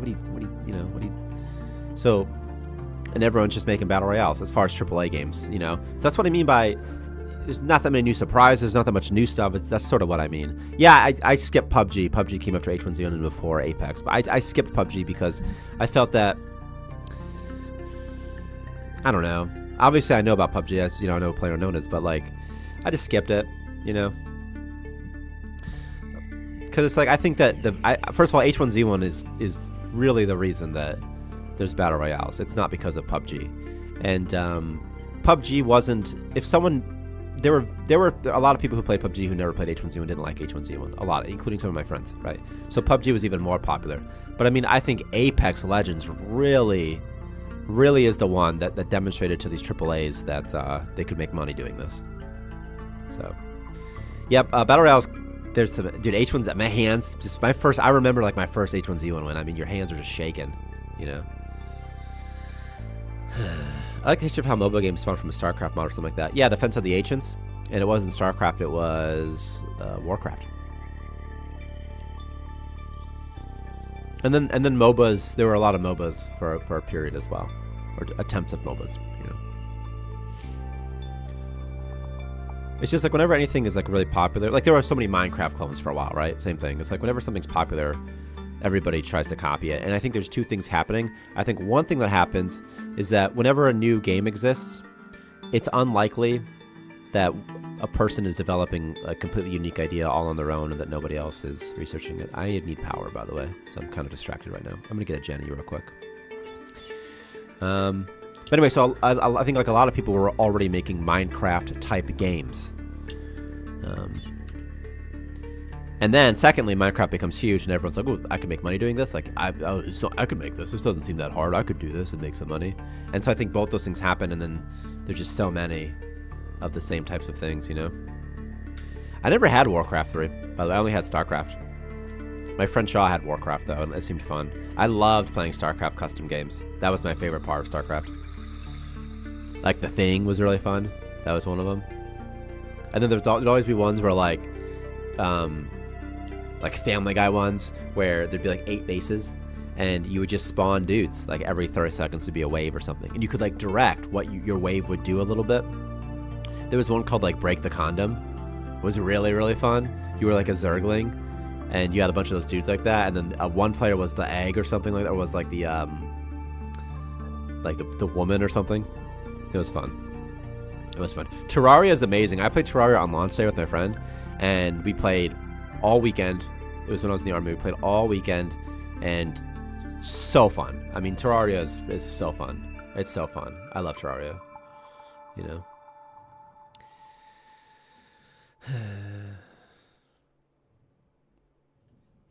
Yeah, Terraria is amazing. You know. I mean, as far as being a game goes, I think, like, for example, like Starbound versus Terraria, I think Terraria is better. Yeah, I do agree mods really revolutionized Minecraft, for sure. For sure. But, I mean, Terraria, vanilla is fun. Terraria without mods, Minecraft without mods is really fun too, but, like, Terraria without mods is a very fun experience. It's a really fun game. The way you progress is fun. The loops are fun, you know. Starbound is different, but obviously it's the same. Obviously, Starbound is... Clearly, the pitch of Starbound is, hey, it's Terraria in space. Like, that's clearly the pitch. I guess it's, you know, but... I agree, top tier without mods. Terraria is top tier without mods. Terraria, I've never played mods. I don't think Terraria needs mods to be fun. Like, it's so fun. It's such a good, it's a very tight experience, you know? I have way more hours in Starbound than Terraria. I probably have more in Starbound as well, but I still think Terraria is, you know... From start to finish, I think Terraria is more fun. It's like a better game, you know. Starbound is probably for me far better with the FU mod. Yeah. Again, it's the tightness. I think like Starbound has stuff in there it doesn't need, like but it's a bigger dev team and stuff too. But it has stuff in there it just doesn't need. Whereas Terraria, it's like everything in there is kind of maybe just like NPCs. No, even the NPCs in Terraria are pretty simple, you know. I should shill for. I know, but it's like I should shill for Starbound because of Chucklefish, but I think they don't need my shilling. Like they already made like it's such a popular game, so it's like they don't need my shilling. I think that, and I said this before, I think that Terraria is more fun if you're like a gamer, and I think that whereas Starbound is like more casual. Like Starbound is fun for anybody. Like anybody, like if I had a person I want to play, like hey, you guys want to play a game this weekend? I would recommend Starbound over Terraria. However, if you like that type, like a Terraria type game, I think Terraria is much more fun. I think so, but.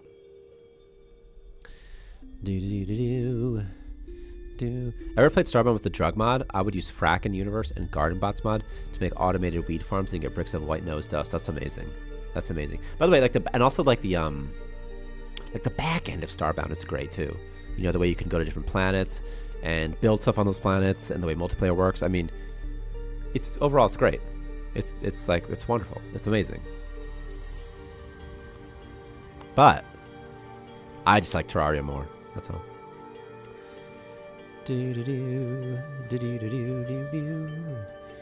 Also, I hate being forced to do main quests. I don't like it ever. Also, the underwater levels in Starbound are amazing. The underwater levels are really good. I mean, they did a really good job at designing those levels. I mean, just really, really, really, really good. They're so fun. So fun, you know?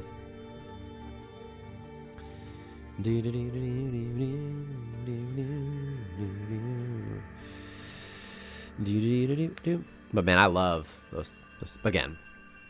I think Terraria isn't really a sandbox though. Like it's a very constrained, whereas Starbound is much more of an open world sort of sandbox. Because to me, Terraria it's all about like progressing in the gear tiers, but that's really fun, and fighting bosses is really fun. So it's a fun gameplay experience. And like once you get to hard mode, first of all, the way you activate hard mode by throwing a what are those little dolls? A voodoo doll in the lava to summon the wall of flesh. I mean, that's just cool. Like that's just a cool way to do it, which is awesome. And then you beat the wall of flesh and hard mode activates. And then in hard mode, you can fly and stuff. It's really, really cool. You're basically a god compared to normal mode. And then they added a mode after that, which I haven't played. So I think it's really fun. Terraria is great. Terraria is great.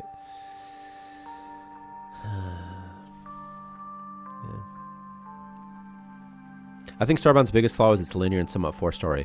Yeah, I think so too. You know?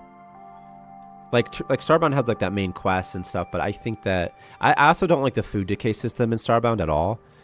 Specifically, I don't like that some food decays and other food doesn't, and then also that when food decays, you don't know what it used to be. So like you'll be playing and then all of a sudden all your food's gone and you're like, okay, well, I just wish I could know what food decays in this game so that I can stop storing the food that does decay. Just for example, you know.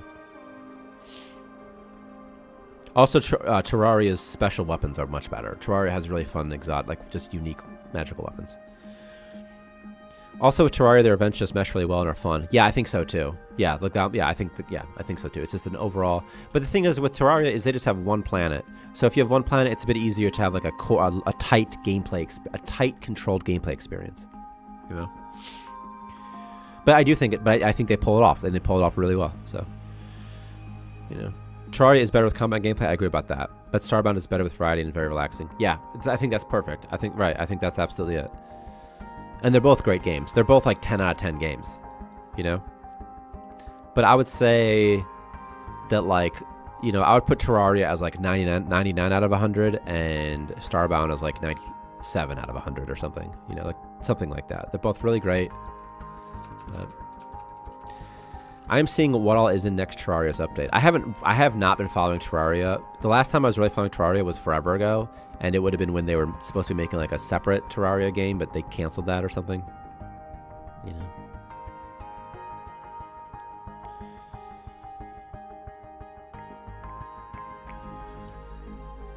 I thought Journey's End was less update. It might be. Yeah, I thought maybe it is, and that's why they call it Journey's End. But you know. I don't know.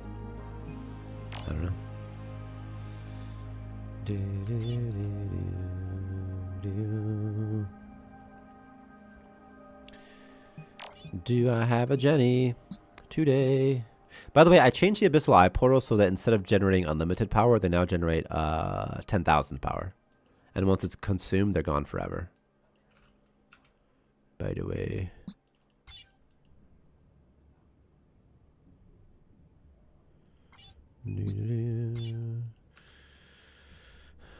Another cool thing about Terraria. What state is that, Loknar? For real, for real. What state is that? Though they still make a lot of community posts, it's quite odd to me. They are doing some additional stuff. Okay, like just miscellaneous things, but not like big new content, you know?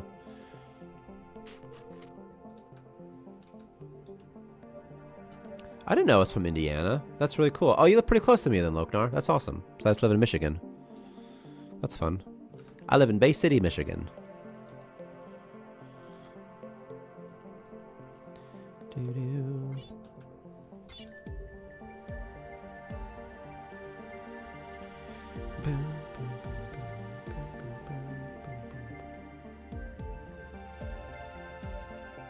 There's dashboard.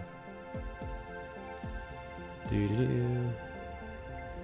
Bum, bum, bum, bum, bum, bum, bum, bum, bum, bum. Man, I think that Starmancer, by the way, has shaped up so much in the last year. Since the Wilderness launched, I mean, so much new stuff. I think it's so much better now. I kind of think of it like when we first launched something as like the world. It's like Taylor Swift. It's like the Wilderness era, you know. So it's like you release it. It's like, okay, hey, we released the Wilderness. The Wilderness isn't done yet. Here's the first pass of the Wilderness, and then it'll be finished soon, you know. Michigan is like Northern Ohio. Loknar, I swear to God. I didn't want to have to do this, but you're being banned forever. I was actually born in Ohio. I think that the thing with Ohio is that it's very flat. Or it's the opposite.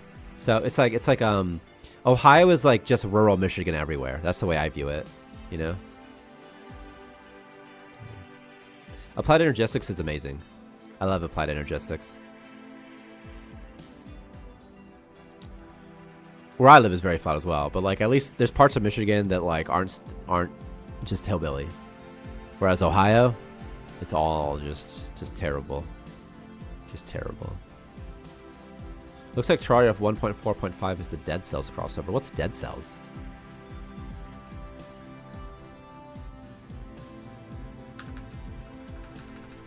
I don't like the art style in Rogue Legacy 2 as much as Rogue Legacy 1. They're both very fun, but I just didn't like the art style as much. Also, like, I do really like Rogue Legacy, but there's something about games where you can't ever... where there's no real progress that I don't like. And the way that they balanced Rogue Legacy 1 was such that, like, you never really got... everything still kind of remained difficult, you know? The whole game, the way they balanced it. Like, on purpose, right? But, I don't know. That's not all bad, but I don't know, you know? What do you need for fuel anyway? Biomass? Okay.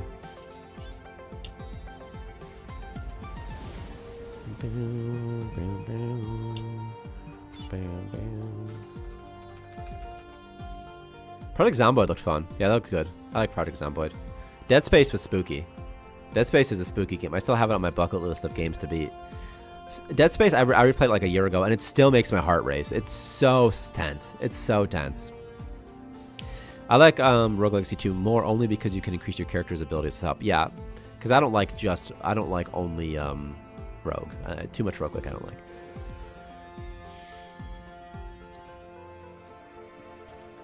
And I need a gear crafting station. I've got silk. I've got stuff for helmies. Pretty good on ore. Pretty good on frags. I could just grow somebody. Why not? Pfft. Can't afford them. It's more than fun. It's a lifestyle. That's funny. That's really funny. I died on 6 characters the first 2 hours. See, like, yeah, but it still sounds fun though.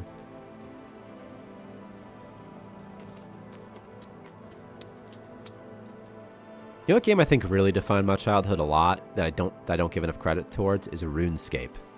But I only played it for a small window of time, but like 3 years maybe. But man, RuneScape was something else.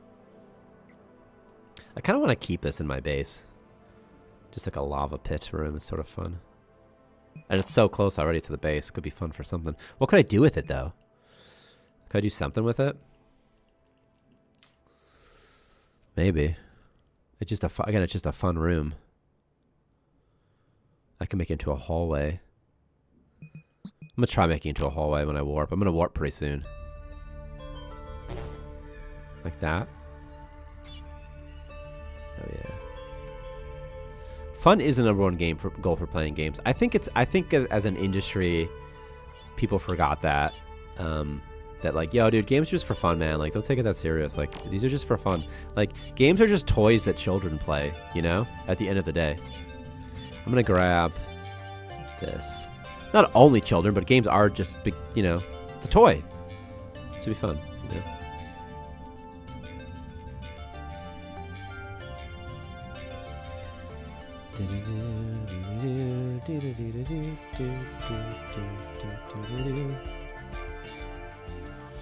I need a game to play during the winter sale, during winter as well. So, because it will probably take like a week off or something, a week or two off. I don't know, but I probably won't take that much time off either. I don't know, you know. Like for me, I'll probably still work during winter, during the holidays, but we won't like officially. But I'll have no expectation of having a patch out or anything like that. So that's sort of what I'll do. I'm thinking. You think MMOs or what? I think MMOs might have done that for sure. Cause yeah.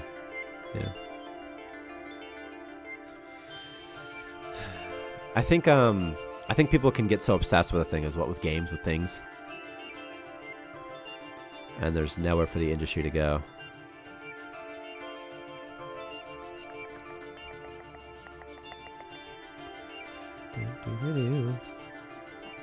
But every once in a while, a game will come out that's just fun.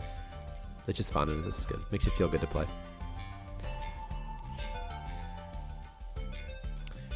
Dude, I've never played Factorio, but I've heard about Factorio since forever ago. I mean, since ages ago. The Old Republic was really fun, by the way. I played the Old Republic on launch day with my friend Mitch, and I had a great time doing that. Yeah, it was really fun. And it's great as like a single player experience. The Old Republic is really fun. It's really, really, really, really fun. Really, really fun. I never got into Guild Wars 2 because Guild Wars 2 launched when I was in Afghanistan in 2012. And so I missed I didn't come back until like 6 months after it launched, and then it was just kind of too late, and all my friends had already played a bunch, like, and they didn't want to play anymore because, you know, they already played it, so.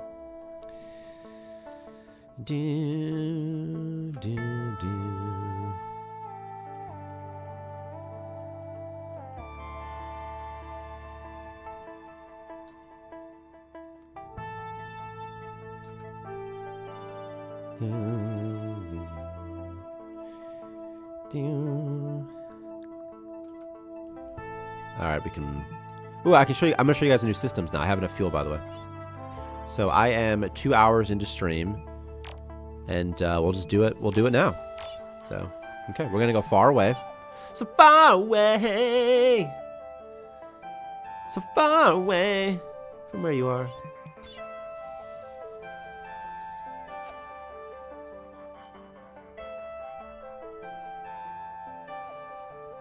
I didn't play as the Inquisitor because everyone played as the Force users. So I played as like the rogue guy, like he's like a secret agent or something, huh? I don't want to have to go here, but I guess I will. There it is. I found one. Okay.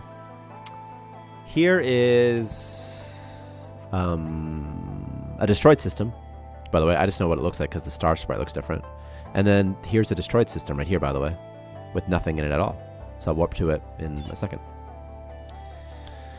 But I have to restock my warp drive first.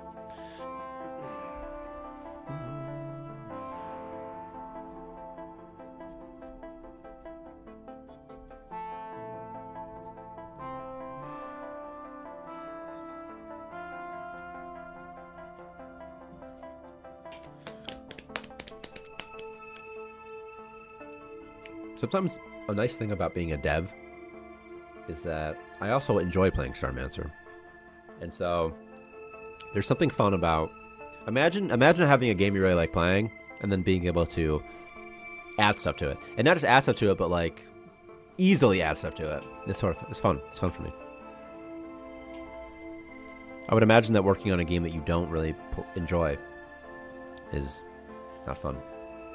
Because it's so much work.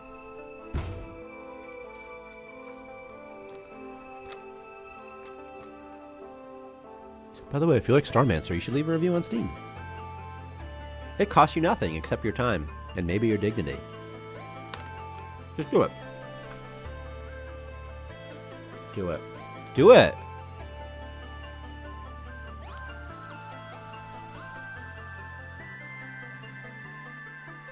Yeah, I understand not being able to put like hundreds of hours into your own video game that you make, right? Depending on the type of game it is. I mean, I once played but I don't know. I disagree though, because I think your game should be fun as a toy, and toys are always fun. I mean, you know, there'll be times when it won't be. But like if you take Grand Theft Auto, it's fun to drive. I could just mindlessly drive. So is your game fun as a toy? Is it fun to mindlessly play your game? If you're not even thinking about objectives, if you're just kind of you're thinking about objectives, you know, but like if you're just kind of mindlessly playing, is it fun? Is it satisfying to do this? You know, to move around and manipulate things. So I think no matter what your game is, I think that if you find that it's not fun, that's your problem. I think there's a design problem. I understand getting bored with your game because you played it so much. That's different. I get that. That's different. But, you know.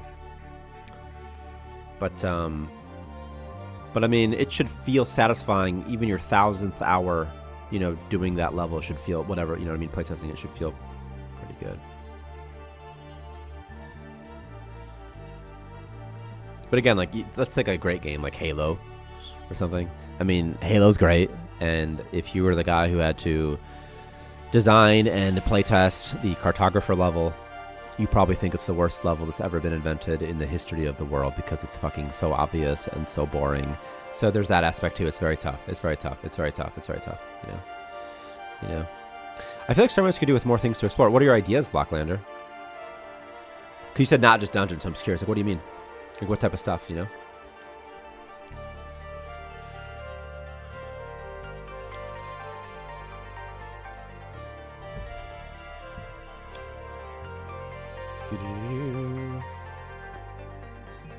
I really want to get modding in as well. By the way, this is just a blank area. There's nothing here. I need to do something with the camera bounds though.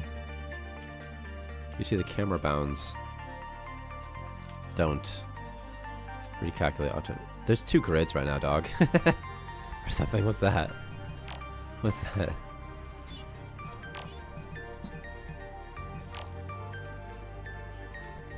Whoa, what trippy, dude. Yeah. Yeah, give us more stuff. But seriously though. Yeah. Yeah, Blockman. Like, what type of stuff do you mean to explore? So modding, I used to be a game purist around 2015, and so many of my favorite games get way more time to do modding. Yeah, modding is perfect. I'm thinking of different systems with different effects, not just temperature, prep, sneak resources, black holes. Yeah, there are actually, okay, so what do you think a black hole should do? Because Victor has art for a black hole. Let me show you. T-Sprite black hole. It's a butthole.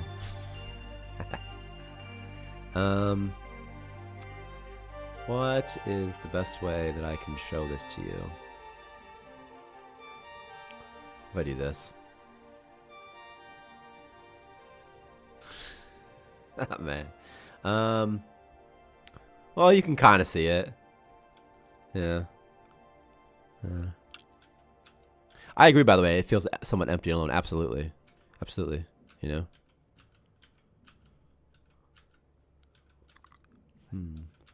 Just some black hole stuff. So I'm thinking, like, with modding, the nice thing is, like, just people can add so much content. Just so much content. Because with us, we can't really make that much content that fast. You know? I think Victor gets... I think Victor feels the need to defend himself when I say that art is a limiting factor, but it is just a fact of game development that art takes... It's just going to take longer to do, you know? And so it's tough just for us to add a lot of stuff. So I think with modding, you know, works calling that sucks. You know, what if Black Bolt had boss monsters? That'd be fun. That'd be fun. You know, modding does just sound like a lazy way for devs not to work. Locanar, I think Locanar is just dropping some hard truths today, man. He's just dropping some hard truths. But in reality, if you're a small team, sort of making your game more open source, obviously is a good thing, right? It's like if you're making Reddit, you know, is it the admin's responsibility to make all the subreddits and to enforce the spaces? Well, they can. They certainly can, but it's always better if people can make their own stuff, you know.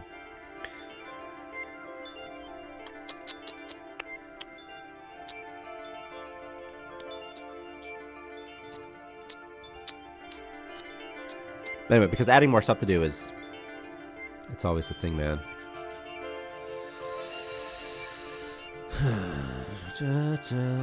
Random events are good, by the way. You know? I think someone had a video essay on Starmancer and argued that the game was released too early. Then again, that was way before jetpacks and pathing bugs everywhere. It was released too early. Yeah, it absolutely was released too early, yeah. It's the tough thing with early access, you know? It's like, when do you release? And, also, I think that when we released, we shouldn't have been marketed hard. I think it should have just released. Hello, Demo Jones. We should make this game harder. Yeah, it's no problem. It's no problem. It's going good. It's going good. Like, I think that when Starmancer released, it just shouldn't have been marketed. I think it should have just released, and then people could play it. They could find issues with it, whatnot. Then we could get into a more get it stable, like we're doing now, right? Get it stable, and then market it, you know, later. But you know, I don't know. But that's just not the way things are done, you know, in the industry. Like, nobody just releases a thing and then just like doesn't. They want their fanfare. It's sort of how it goes, you know. It's how the beast is, you know. It's how everything works. So it's like, oh, okay, okay. Bam, bam. But we did get money, so that was pretty nice. So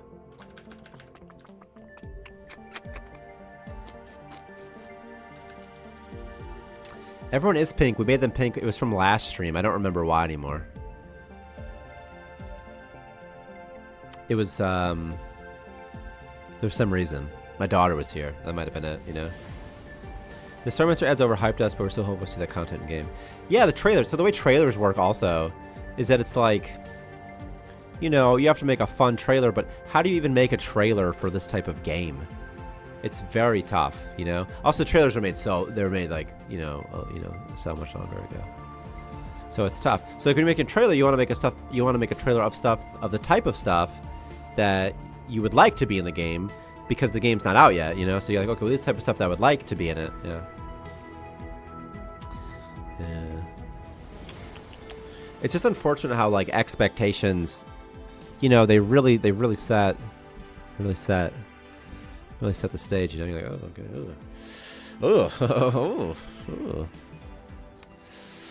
oh.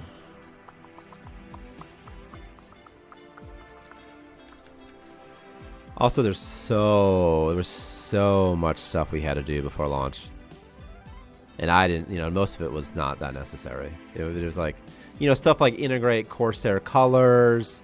You know, we had to put the game on like the Windows Store, which is a completely different back end, which has its own set of issues. You know, so like all the reality, like there's a lot of reality, the business side of things basically, which matter, by the way, that still matters, but just all the business side of things. You know, it's like, ugh. I just want to make a fun game, you know.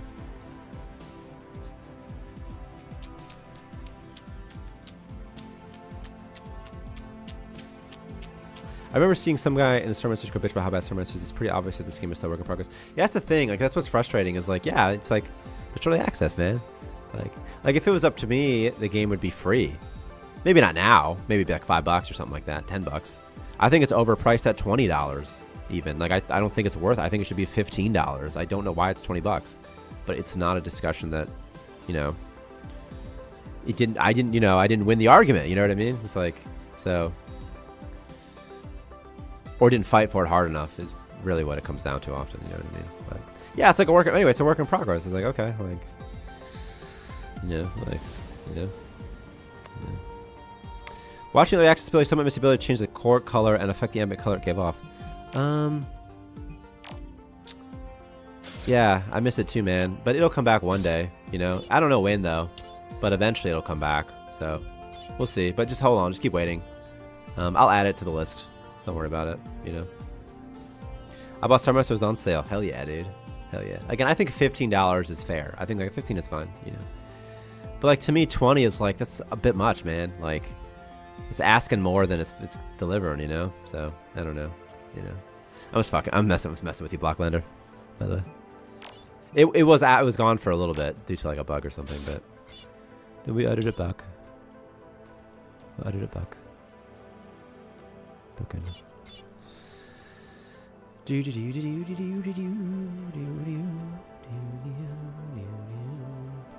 Anyway, the hard thing is trying to add new content such that it adds sort of as much playability as possible, you know, because you can't just do whack-a-mole. If you're two devs, you can't just do whack-a-mole like, oh, just add one thing, you know. It's about trying to create systems that allow you to interact with the world. I think that, like, for example, Star Map has a lot of potential there. I'm gonna go to a destroyed system for a second. There's one somewhere. This is not it though, and this is not it either. Although this might be it actually. Is this it?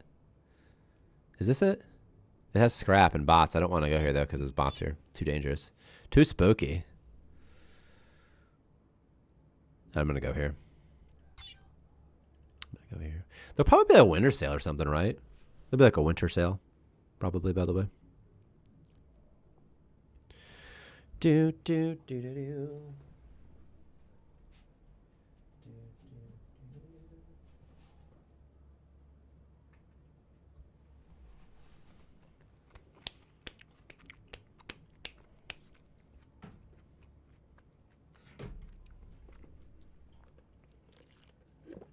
Also, something that's hard with making a game is you have to market it. The power parts from each trailer were cool, by the way, and they were kind of in the game at one point. They were awesome. It's harder though to make it fun and fit into the current gameplay loops, but they're probably going to come back. Like that exact mechanic will probably come back. You know, they were so cool. But anyway, a problem when you're making a game is that you have to really market the game, so you get in that headspace of marketing the game, and but then you also have to make the thing. And the realities of what's exciting compared to what's actually exciting. This, by the way, is an opportunity to use the no-go zone. So, like, just don't go here. Anyway, but the reality of what's fun compared to what's actually fun is not always the same thing, you know? Are they going to get stuck? Do they get stuck if you put them in a no-go zone? They just can't get out? They're like, I don't know what to do here. I'm trapped forever. Okay. Marketing is a bitch, dude. Something that changed my feeling about 343 in regards to Halo 5 is once someone said, hey man, the job of marketing is to get you to buy the game. That's it. It's like, that's it. So in that aspect, they succeeded. But it's a different animal. And also, the trailers were awesome. I mean, like, the trailers were great. Like, they were, from a marketing standpoint, like, they were really good trailers. Like, the product failed to deliver, but I mean, in terms of marketing, they were great. But it's like, you can't lie to people. But it's really tough when you're still working on the thing. That's the hardest part. Is like, well, you can't do this stuff, but we want you to be able to do this stuff. So what do you talk about? What don't you talk about? You know. So marketing is more personal. Word of mouth seems like the only genuinely and often viable way to get anything noticed. Yeah, now because people are so inundated with crap. But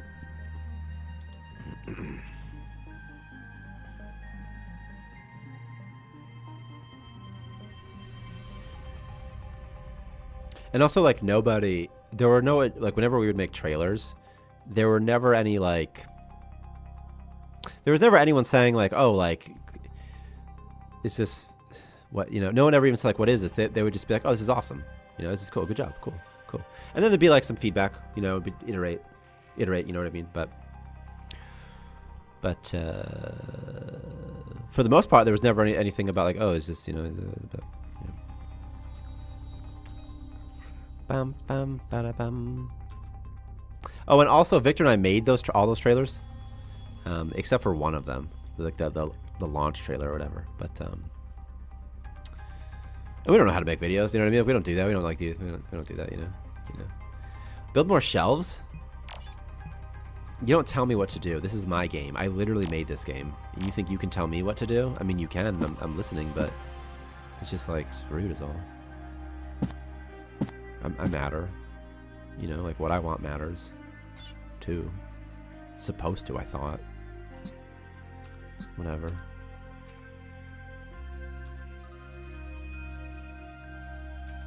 Whatever, Lesbo. I'm better at your game than you are. Loknar, first you said that. You the one who said Dead by Daylight sucks? Because I know you said something about Michigan. I know you said that. You know. Wait, was that you? I gotta scroll through chat. I'd be like, was it? Was it? Was it? Was it? Yeah, probably. I think marketing in general works, but it's a dodgy sector of business because you have to make things look prettier than they are because that's what sells. Yes, honestly, it doesn't work. Thank you, Demo Jones. That's the thing.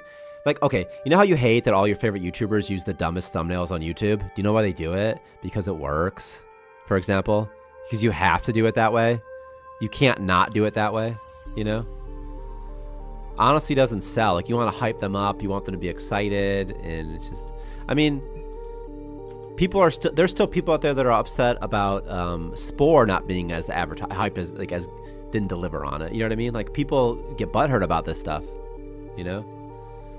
And it works. Yeah, right. Yeah, it works. People do it because it works. They don't do it because they all decided to be terrible together. Like, they're all like, we're going to be lame-os. Here's what happens. Like, I'll do the same thing, like on TikTok, Twitter, whatever. Okay. You can try to fight the algorithm, but it won't work. It doesn't work. So, you know, I still get a little butthurt about Spore also, by the way, just a little bit, you know, but it's like the fantasy is always going to be more fun than the reality of what the thing is, you know.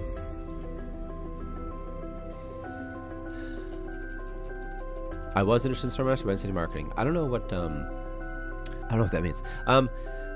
Spore, that's hard to explain. It's a creature game, you know what I mean? You know? Some sort of creature. Oh, I see. How did you find out about Starmancer and Demo Jones? Or maybe just you found about some other way, I don't know. But I think like Spore's fine. Like, Spore's not awful or anything like that. Is this supposed to be my base? You know?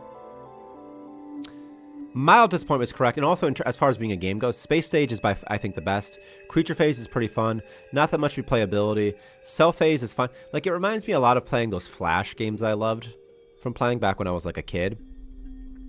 So it's like you start as a single cell creature, then you kind of evolve up, and there's a great creature editor. It's really fun. But I don't know, you know? I don't know.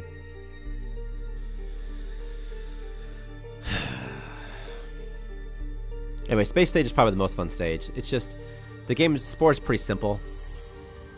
And like, Civilization Stage is a joke in terms of difficulty. Tribal Stage is a joke in terms of difficulty. You know, everything's pretty easy. And then anyway, Creature Phase, Tribe Phase, Civ Phase, it goes the same no matter what you do. Doesn't really matter, you know? So, we all played Spore to make the Dongus and adult joke creatures. Yeah. Making them peepees. Also, I found that sometimes it didn't populate with, you know, new creatures that great. But I thought like the Space Stage was fun. I thought like it's fun, like the gameplay loop. I think the Space Stage has a fun gameplay loop. There's only a couple of annoyances like ecological disasters. You have to go back like, oh, pirates are attacking your stuff, you know. But for the most part, I liked it.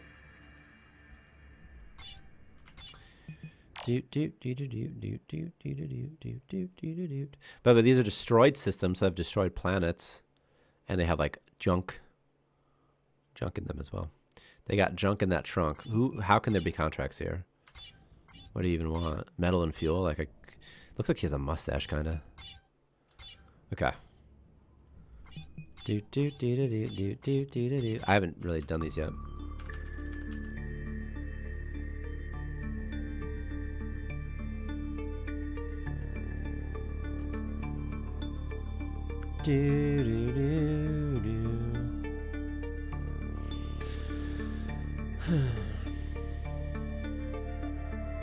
Ezekiel Black is suffocating. That's interesting.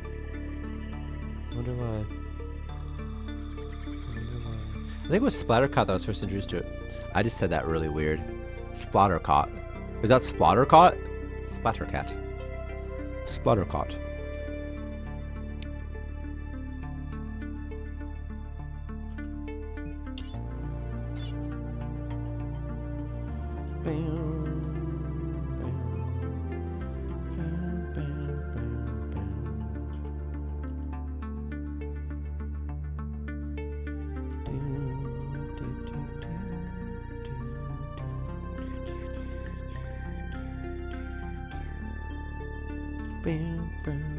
My friend Splattercott. I am playing Starmancer today. Starmancer today. What's my shift control like? That's pretty okay, actually. It's pretty balanced somehow. I don't know how that worked out, but okay. Okay, nobody can drink alcohol. Blah, blah, blah. Sadie cannot use anti-rivals. Where are you, Sadie? Sadie Hawking dance in my khaki pants. I did not know, Demo Jones. Tell me. That putting shelves sideways doubles the storage space. Hold on. Hold on. I know exactly what you mean. Hold on. I think if I were to time travel 10 years from now, we could expect to see a far greater version of Starmancer we do now. More or less a waiting game as content is slowly added. Yeah, that's the thing. Yeah. But I think like modding would be nice because then people could start to add content and fill it out a little bit.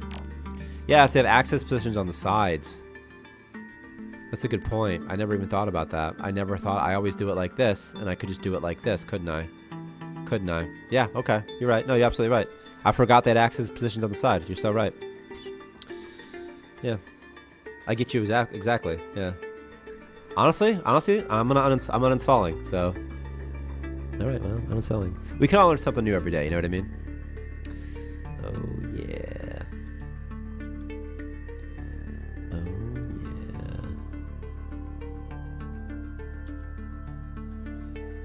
Bam, bam, bam. Okay, why is nobody like doing it? Oh, okay, well, one problem is I only have 3 jetpacks.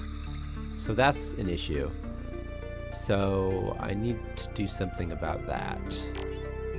So let's do walkways. And let's do walkways. And walkways. Walkways. How come walkways are built automatically?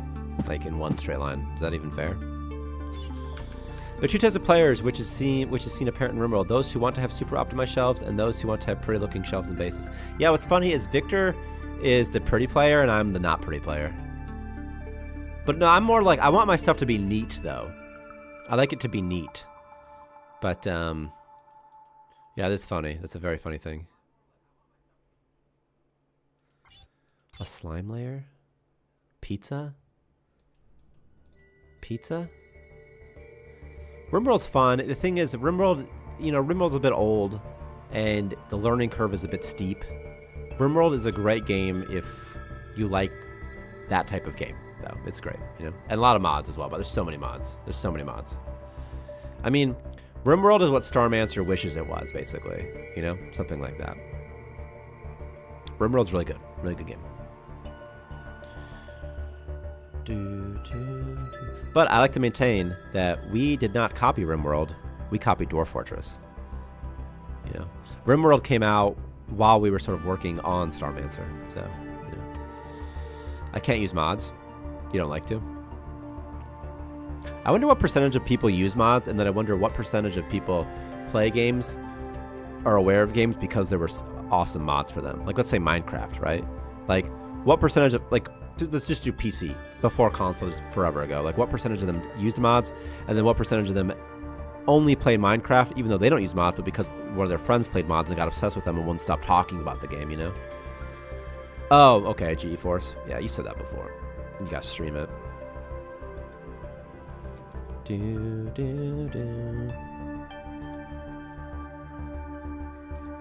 Ezekiel Black contracted a virus. Do we care?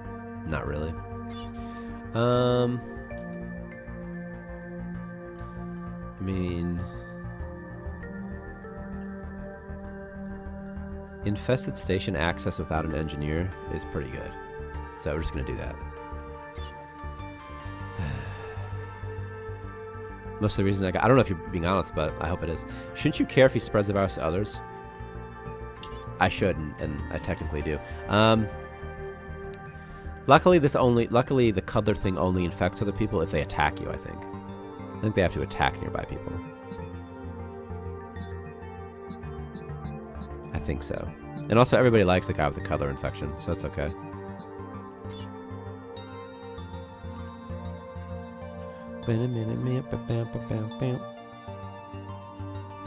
Also cuddlers, oh, you know what it is? Cuddler people always like other cuddler people. A cuddler cult could be fun. There's really no downsides anymore. Who has it, by the way?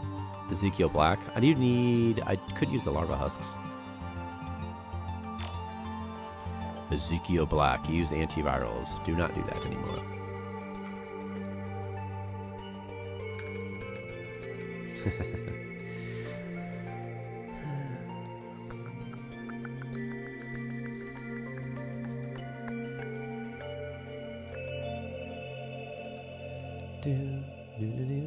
Something I never liked about RimWorld was the UI. You know? And maybe it's better now, but there was a long time when the UI just looked like it was made in MS Paint. And it's like, what are you doing? What are you buying? What are you selling? You know what? I'm going to ban everybody. I'm going to just stop the stream right now. So.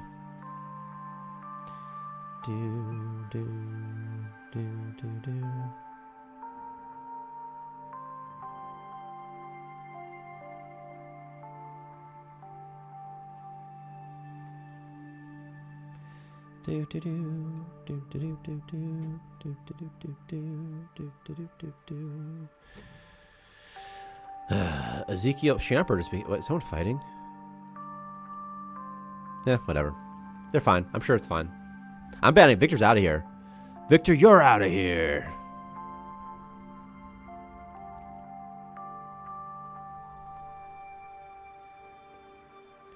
Is Victor here?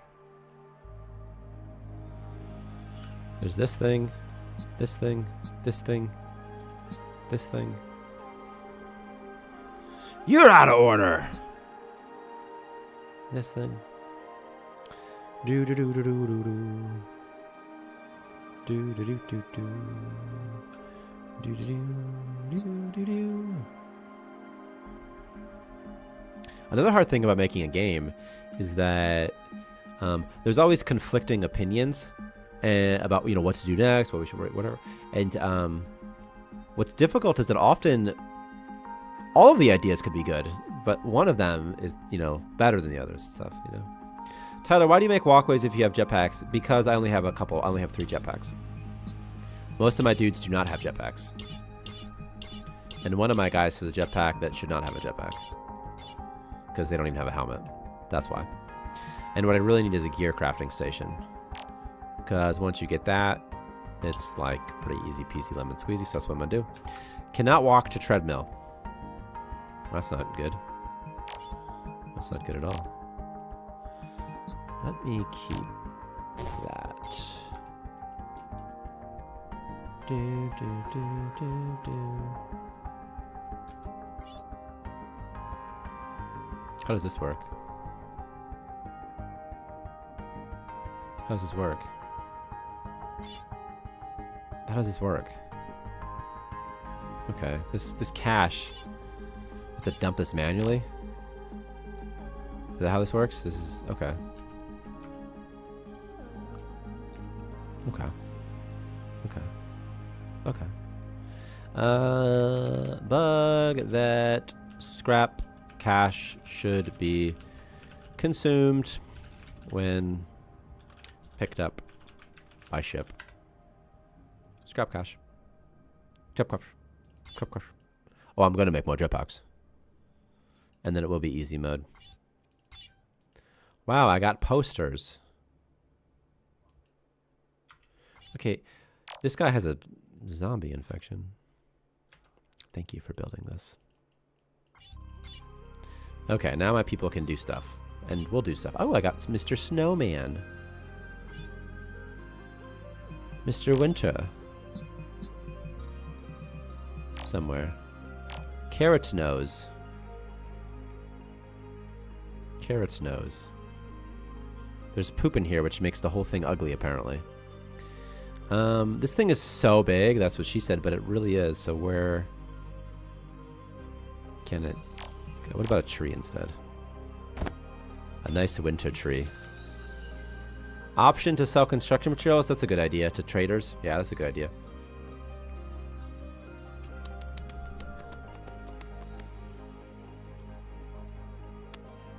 Do do do do do do do do do. Bam, bam. I really do want to add kids, children. I'm thinking of adding children such that they're born as like kids, and there'll be 2 stages: kid and adult. Adult being current colonist. I think it'd be funny. A bulb. I got a bulb. And egg. Could get a dedicated poop mover and transporter. Hmm. Hmm. Hmm. Hmm. Hmm? Hmm? I'm just making noise, I'm sorry. Okay.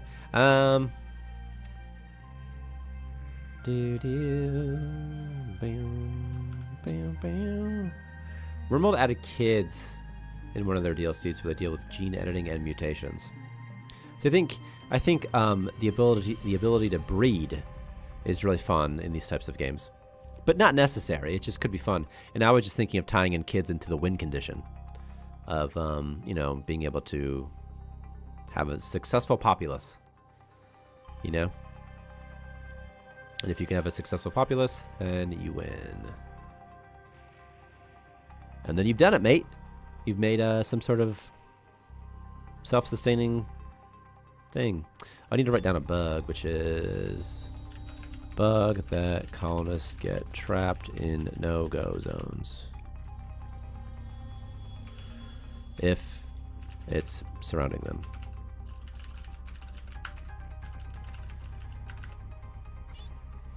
Is the pathfinding route passed? This sucks. I gotta do some things, man. It's like, is the pathfinding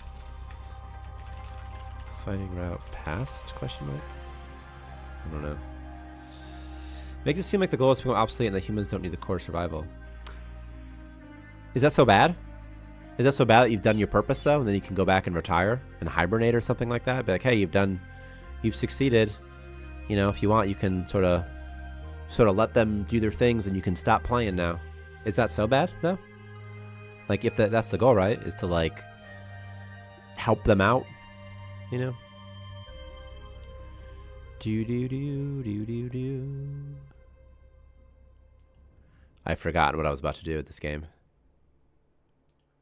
Because there was something. There was something. And then there is protocol and rogue, you know, protocol as well, yeah. Bam, bam, bam, bam. Bam, bam, bam.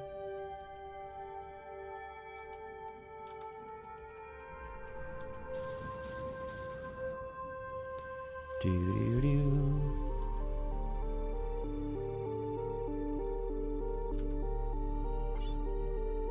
My eyes are just glazing over now. I'm just like, I'm running out of steam. Okay.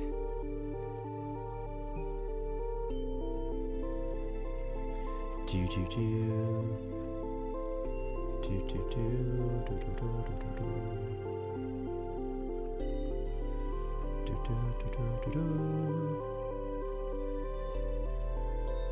What do I need? Healing booth?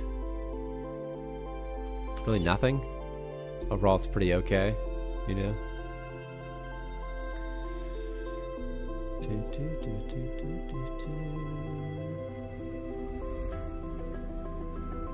How dare you, Blacklander?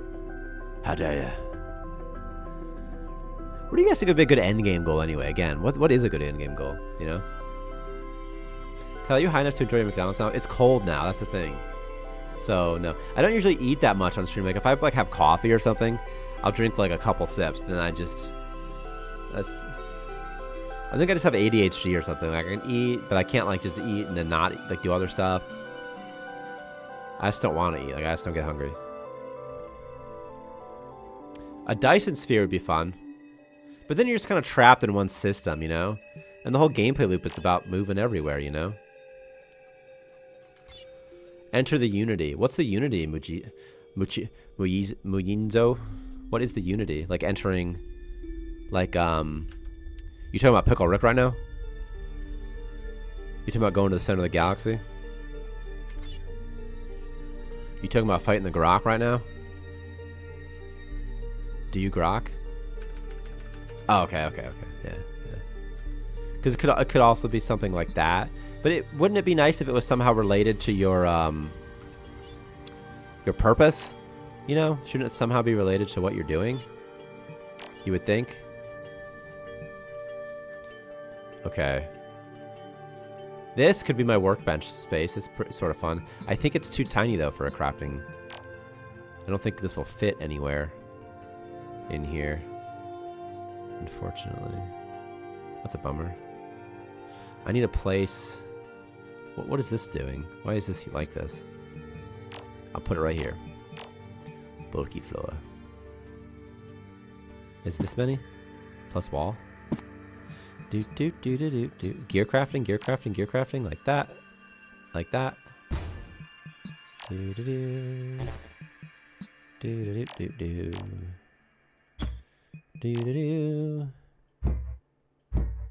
There. Gear crafter. Who crafts gear? Is a gear crafting job or something, or is it like engineer or something? Let's maintain forever, and let's maintain 3 of these, and 3 of these, and 3 of these. Starmancer could have multiple ends like RimWorld, but should feel more like it's about the journey rather than destination. I agree completely that it's all about the journey, which is why I would like to find an end game, and multiple goals could be fun too. But I'd like to find end game conditions, goals that are more about the journey and less about the destination. You know, so something like just sort of the type of stuff you're already doing, like you're already researching, you're already warping around. So I don't like if you find a habitable planet, you just have to stay there, and it's like, well. Now you're just here, and the rest of the gameplay is all about warping around, you know? And then eventually you just have to stay. And then what materials do you use? What if you don't have enough materials at the habitable planet, you know? So that's just what I mean. It's like, it could be something about training up your dudes, you know? Colonist systems with bases at them have trade systems between the two. That would be fun. That would be very fun, you know? That'd be fun. Could be something with factions. What if you have to start your own faction? And factions have populations. And to win, you have to be the dominant population or something like that. Could be fun. And you add to your faction by establishing colonies on habitable planets that you find. And the materials are such that it's not that expensive. You kind of do it whenever, but you have to send like maybe 10 people down or something, so 10 of your crew gets lost or something like that. 5 maybe. Or just clones, I guess you could send. I mean, something like that could be fun. I don't know. Or maybe like establish 3 colonies, you know, could be fun. So, I don't know.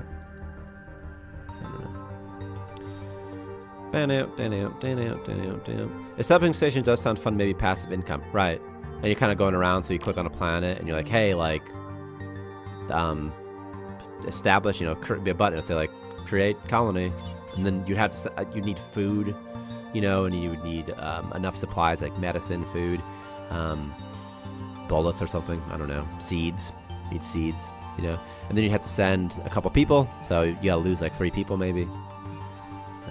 Anyway, and then you could just have that stuff stocked up all the time, so you're ready to go, you know. So, could branch out and make it a choice to warp out. Do you want to settle a bit on a planet and survive there, or continue to explore dangerous space with fresh new loot and discoveries? Yeah, that could be it as well. It wouldn't even be impossible to land on the planet, by the way. They'd be a possibility as well, because we could just generate terrain around you. Like, that's fine, you know.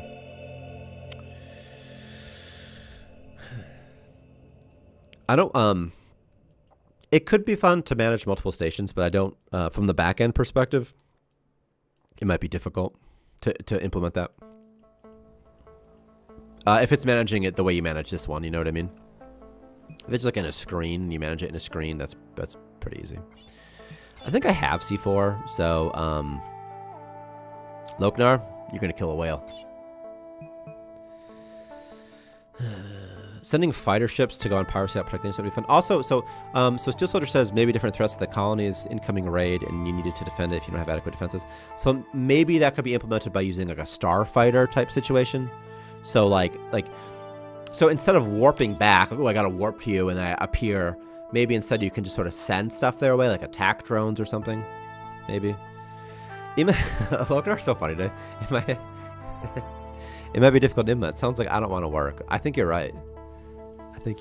It's just like multi-floor stations. It's the same thing. It's like, oh man. Inebriated question mark? He is inebriated question mark. You know. XCOM Starship / satellite moment. Yeah. Anyway, there could be fun stuff to do. I mean, I really want Starmancer to feel more like you're in some sort of space opera. And as a developer, I would like to spend more time creating new systems that are fun, and then have modders fill it out with like an enormous amount of content, you know, which should be fun. Because we can only do one thing at a time. That's the reality, is that no matter what, I can do one thing at a time, you know. But anyway, making it feel more like a space opera would be fun. Factions is fun. That's fun. That could be a fun way to incorporate it. A minimum number of colonies could be fun. That could be fun, you know. I want all the money, but you guys do all the work. That, first of all, who wouldn't want that? You say that like a person shouldn't want that, okay? Yeah, it shouldn't be as difficult as managing this colony. It should be more of an interface thing. That's what I was thinking. So colony says there's an incoming threat. Maybe you can send interceptors or something like that, right? You do something, you know. Like, you know. I think that could be fun, you know. And then right, you get they can send you stuff too, so they can send you food or something like that, you know. Okay, here's the thing about I want all the money, but you guys do all the work. So for a long time, I did a lot of work for no money. And so sometimes, so it's like, you know, it's kind of even Stevens. It's even. You know, is it really about the money for you guys? You know, is it really about eating? Is it really about paying rent? Be honest with me. Is it? So this says it's not infectious, but I think it is infectious. It just lies. Oh, I think it transmits in another way, you know? The modders are rising up. They're starting to unionize. You know what? Elon Musk is right. You guys can't unionize here. You can't unionize. By the way, I would absolutely pay money for something that if it went into the game. I don't know what a fair rate would be, but I absolutely would do that, you know? Like if someone made a dungeon and we add it to the game, it'd be like $500 or something probably, right? It'd be some amount of money, you know? Commensurate for the amount of time spent. But for mods, we don't have to do that because it's not in the game first party, you know?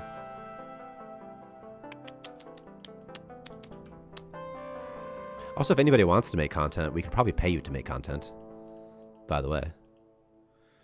If any of you are particularly skilled.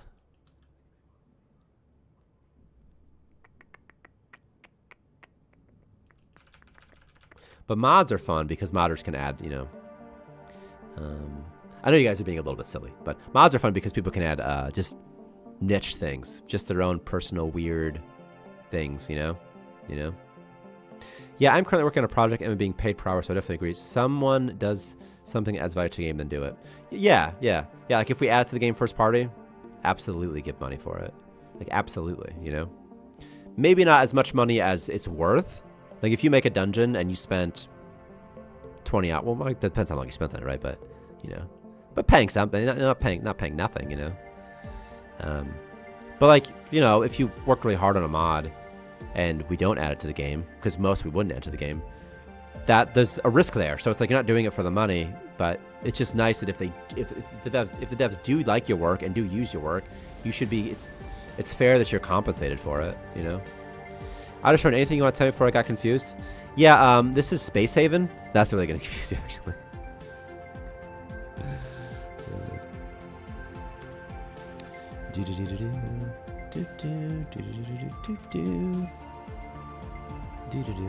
I think the best thing would be to make modding such that it's somehow you're able to mod from within the game itself, you know?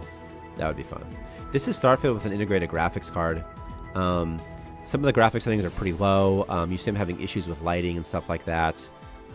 These are supposed to be much smoother, and they're not. It's sort of like a step situation. But Bethesda's not what it used to be. It's a shell of what it once was. So what do you want from me, you know? That's all I can do. You could potentially implement it as DLC / expansion depending on scope. For shizzle, my nizzle. Yeah. Jeopardy, give me the Jeopardy. What I would like to do for modding is I'd like to just add, I would like to start doing like one modding thing per patch or something like that. So just do it small, you know? It's this game Starmancer, by the way. Original gamer. It's Starmancer. I'm one of the devs. There's 2 devs. I'm one of them. It's me. I'm Tyler Miller-Shasky. And this is the dev stream. I did not know a news lady got. What was the saying I said, by the way? I don't remember what it was anymore. You could potentially implement as DLC expansion depending. I don't remember what I said anymore. Yeah, imagine watching this on YouTube like a square. You can watch this on... Oh, for shizzle, my nizzle? For shizzle? Who would get fired for saying for shizzle? Oh, for shizzle, dude. I didn't even know it was from Snoop Dogg. I didn't know who says it. It's just part of culture. Well, they don't take kindly to for shizzles in Mississippi, apparently. Yes. I meant the for shizzle comment still, soldier. I was like, I don't remember what the for shizzle thing was. Yeah, if anything was ever added as first party, you'd get people would get compensated for it.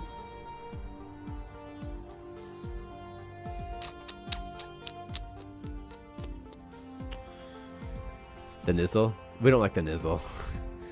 For shizzle was fine. Oh, does my nizzle, does that mean like, is that like the N-word? Is that like a slang for the N-word? Not slang, but like a silly way to say it. Like you're just like, but like the intent is that it's N-word? Because that's kind of funny.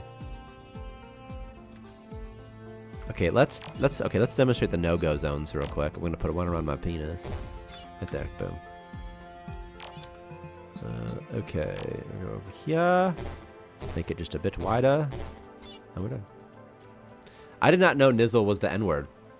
I didn't know that. That's how white I am. I didn't know that. I just thought it was a funny thing. Shizzle rhymes with nizzle. For shizzle my nizzle. I didn't know, man. I'm gonna keep saying. I'm gonna say it even more now, probably.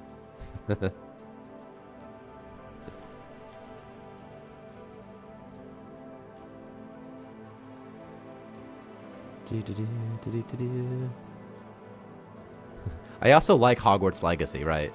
I also don't think that what J.K. Rowling has said is worth the outrage over, you know, like a game, like a video game. Like Hogwarts Legacy people didn't do anything at all. You know, like it's unfair to people who are working, who have a career, who are just working hard on a product that's pretty fun, you know. It's not fair to them.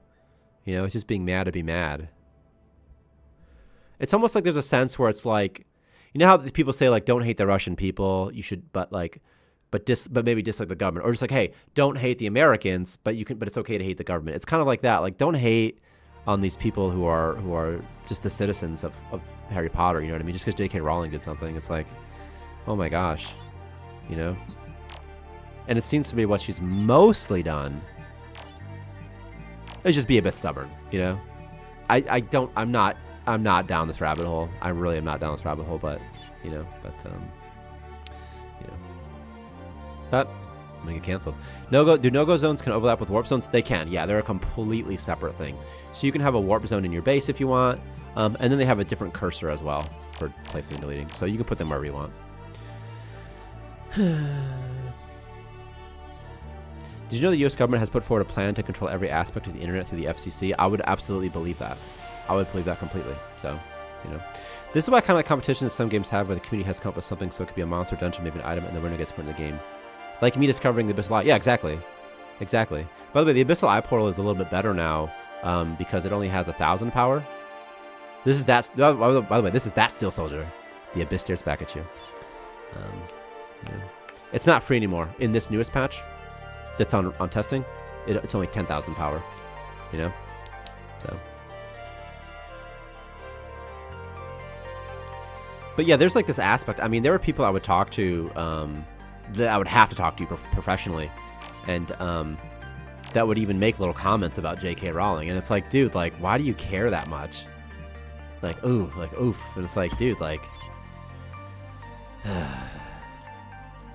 again, it was in regards to like if a new Harry Potter thing was coming out or something like that, and it's like, gosh, just to me, Harry Potter exists outside of J.K. Rowling's, and I don't really care if she makes more money because she's already made so much money. It doesn't affect my life at all, and it's not going to affect her life at all. She's already rich beyond, you know, our imaginations mostly. And so, in my opinion, like if you go to see like a Harry Potter movie, a new one, you're not supporting J.K. Rowling. You're supporting the studio who made it. You're supporting the actors. You're supporting the art, and you're supporting the idea of Harry Potter. And I think that it exists outside of Jake, beyond her. She's just a person, you know. Anyway, that's all. That's how I feel about it. My kids still watch Harry Potter. You know what I mean? Like, it's fine, you know. Tyler, you can't say things that are normal make sense. Right, yeah. You can't be... Yeah, right. It's ridiculous. But again, most people don't feel this way. Most people, the vast majority of even gamers have no issue with Hogwarts Legacy. The vast majority of people don't even care about it. Most people aren't even aware of the outrage, you know, or the controversy. It's just people who are in that world care about the controversy, you know.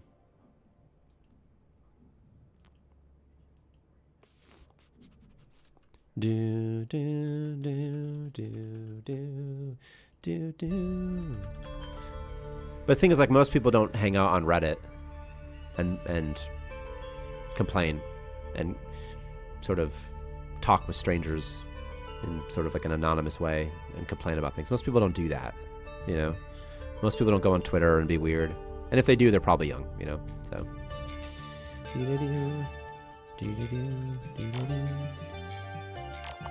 Okay, here is my workbench room.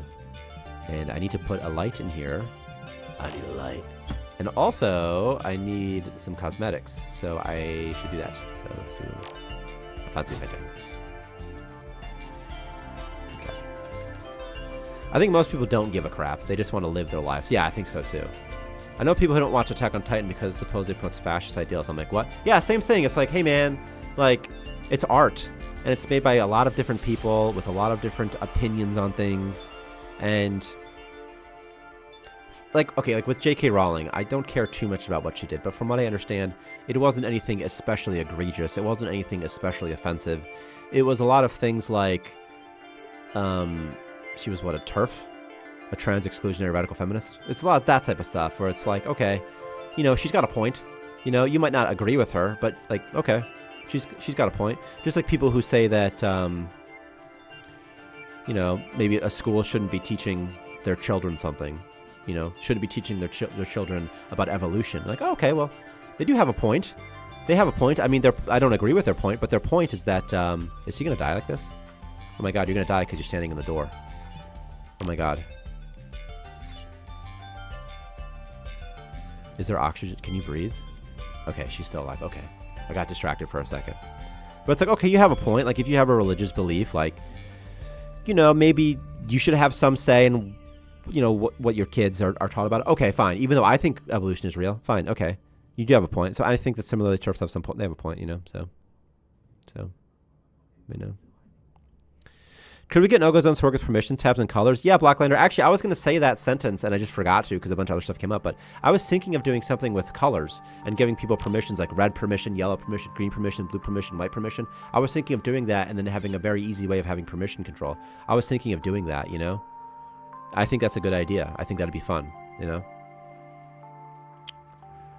This is what I wanted to know. Supposedly it promotes a superior race and nationalism, but Attack on Titan is a completely different universe reality. Right. And also, like, sometimes in video game, or I make video games.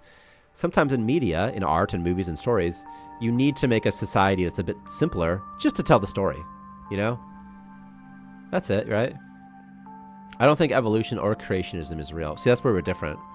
I believe in creationism, but not evolution. I just don't, we haven't been around for enough time. Have you seen DNA, you know? Have you seen a kangaroo? You couldn't have a kangaroo. There's no way. Enough time has not elapsed since the birth of the planet. So there was this, the guy who invented DNA, Watson Cricket, he said that there's zero chance that a horse could have, it would have taken like 1 trillion years for a horse to evolve. So it's probably not real. And also I don't see any, why would there be evolution if God can just make everybody, you know? I think there's a much, now I don't know, Loknar, you've been trolling the whole day. I don't know if you're being real right now. I don't know if you actually think there's a deeper mystery. Speaking of deeper mysteries, how's your mom feeling? I think part of the issue is that evolution contradicts, I don't believe in evolution, or I do believe in evolution, by the way. But I do think there is a much deeper mystery as to why we're real. Ooh, hang on, something's happening. Something's happening here. Hold on, it's Ezekiel Black, by the way. Who's fighting whom here? Oh, this person's starving. Oh my god, they're starving. Hold on.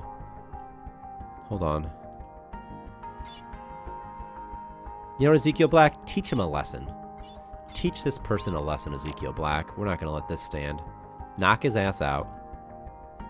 Boom! And we're going to feed him space whale meat the old-fashioned way. By shoving it in his mouth. So, there you go, buddy. There you go.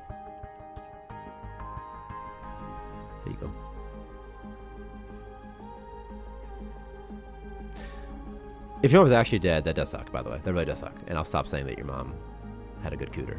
So.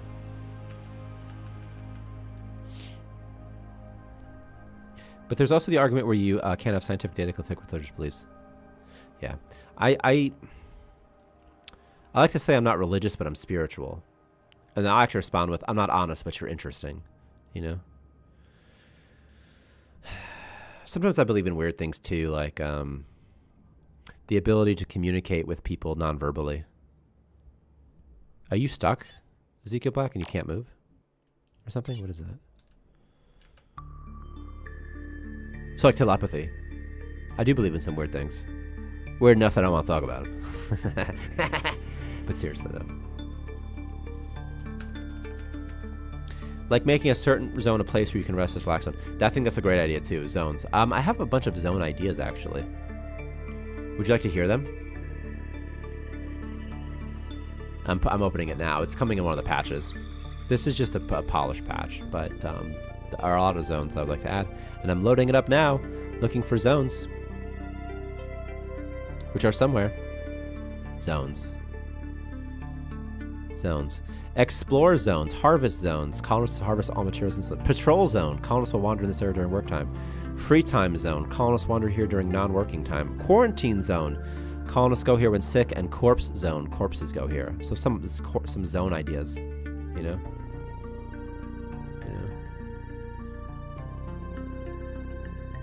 Honestly, look, no, that sucks. I'm sorry that happened. I genuinely am sorry that happened. That really sucks, dude. That really sucks. It sucks. It genuinely sucks. We are the zoners. The star zoners. You know? It does suck, man, but... Ugh. You know? You just gotta get through it, you know? It just sucks. It just sucks. What if there was an ability for colonists to climb onto air ducts and put into aliens from the movies? I want to add xenomorphs. It's on my log, the backlog, and they're gonna hatch from mysterious eggs. And, I want them to be able to travel in pipes and stuff. It'd be really fun. Really, really fun. Really, really fun. So.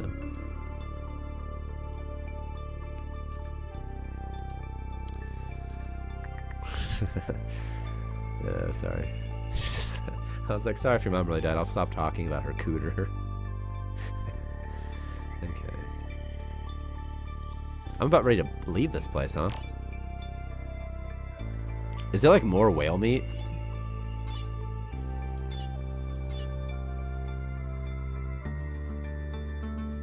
Oh, I see. I see. I see. Oh, quarantine zone is quite interesting with the updated disease. Yeah, quarantine zone could be really fun. It's just a way to go when you're sick. It's like if someone's sick, just go to the quarantine zone, then we'll kind of handle it, you know? Because I think that a lot of, to me, what's fun about Starmancer is when I want my dudes to do something, like if there's a manual way to solve something, like if I could just tell them how to solve something and they could solve it, that's an aspect of fun. So if we could somehow control it, like for example, if someone's sick, you might tell them, hey, go to your room, and then you might lock the door, right? So it'd be nice if there was a way that you could just be like, hey, if you're sick, just go here and control it. So that's the idea. So we'll see how that works out. You know? But, you know, maybe it won't. So I don't know. Boom, boom, boom, boom, boom. We need more problem solving, Starmancer. I agree 1000%. I agree 1000%. More things. We're adding colonist desires in a patch or two though, and that's gonna add so many more problems to solve. So colonists are gonna have desires, and let me find it.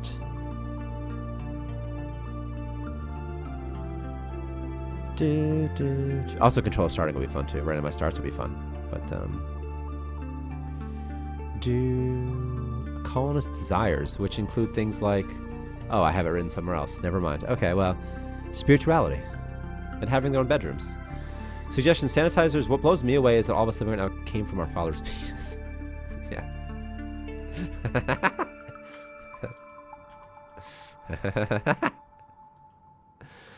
It is really funny. Okay, sorry. Okay, hang on. Let's just.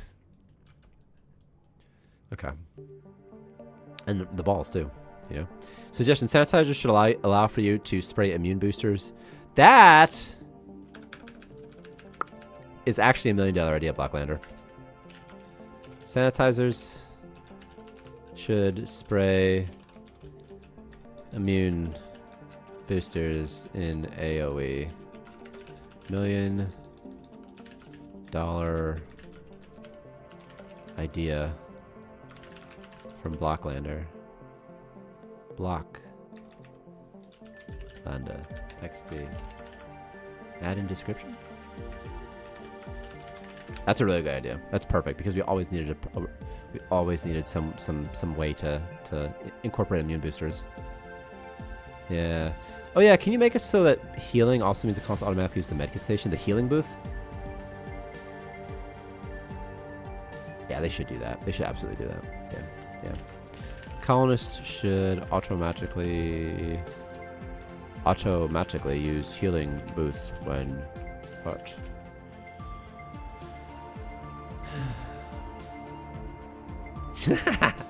Look, what are your ideas? Look, now I understand why God took your mom away from you. Okay, I'm sorry. I'm sorry I said that, but it's just funny. It's I regret saying it, but if I had a time machine, I'd do it again. So. Look, I'm sure washing hands in a sink will be added someday. That's Monty, isn't it? That's Monty's suggestion, I thought. Unless it's a tag team situation. They're just double teaming me now. Okay, there's no space for meat. And the whale meat's gonna rot really fast, actually. So let's put it over here. Over here. Over here.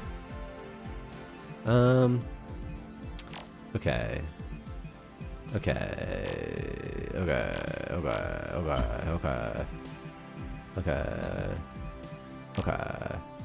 Boom, boom, boom, boom. Toggle nothing. Toggle all. Food. All raw food, and also this freaking meat.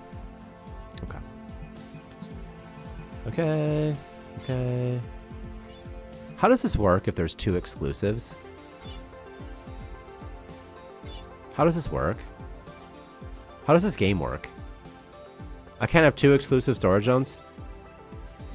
That's how this game works right now? Okay. That's kind of frustrating. I've never had this situation occur, but I have to connect them now into one big one. That's not what I wanted to do. That's not what I wanted at all. Oh well. Oh well. Okay, how do I only have this type of shelf at this stage in my life?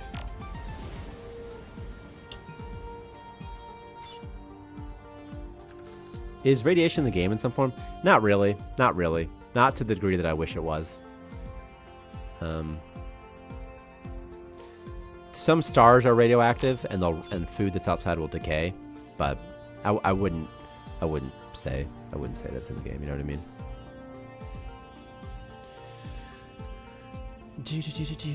Radioactive things would be awesome as well.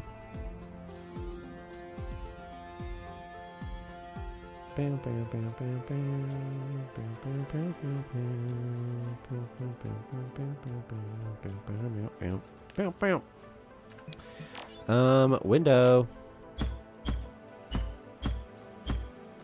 Into a bathroom. Let's do some more windows. We got windows. We can kind of make it work. You can even watch the ships going away from your bedroom. That's cool. That's fun. We want exclusion zone tile. We want our colonists to get radiation sticker mutated. Me too. Honestly, that's awesome. That would be really fun. Okay. So when I add radiation, I want to put it in with a nuclear reactor. Update and uranium, I'm thinking. I think that would be fun.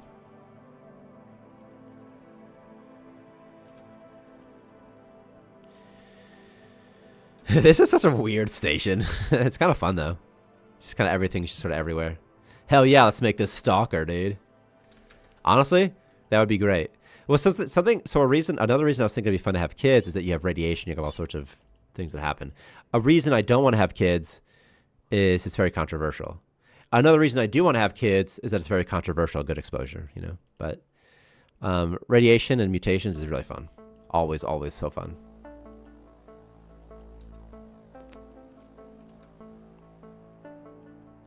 Shrampa.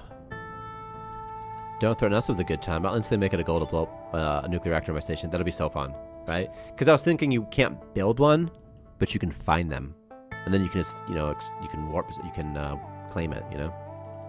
And then it has to be powered. It needs water and stuff like that. It'll overheat and explode, and it'll be a gigantic explosion that'll take out, like, you know, some chunk of the map. Like, okay, well, I'm not good at this, at selecting this stuff, but just like a big chunk, you know, it'd be fun.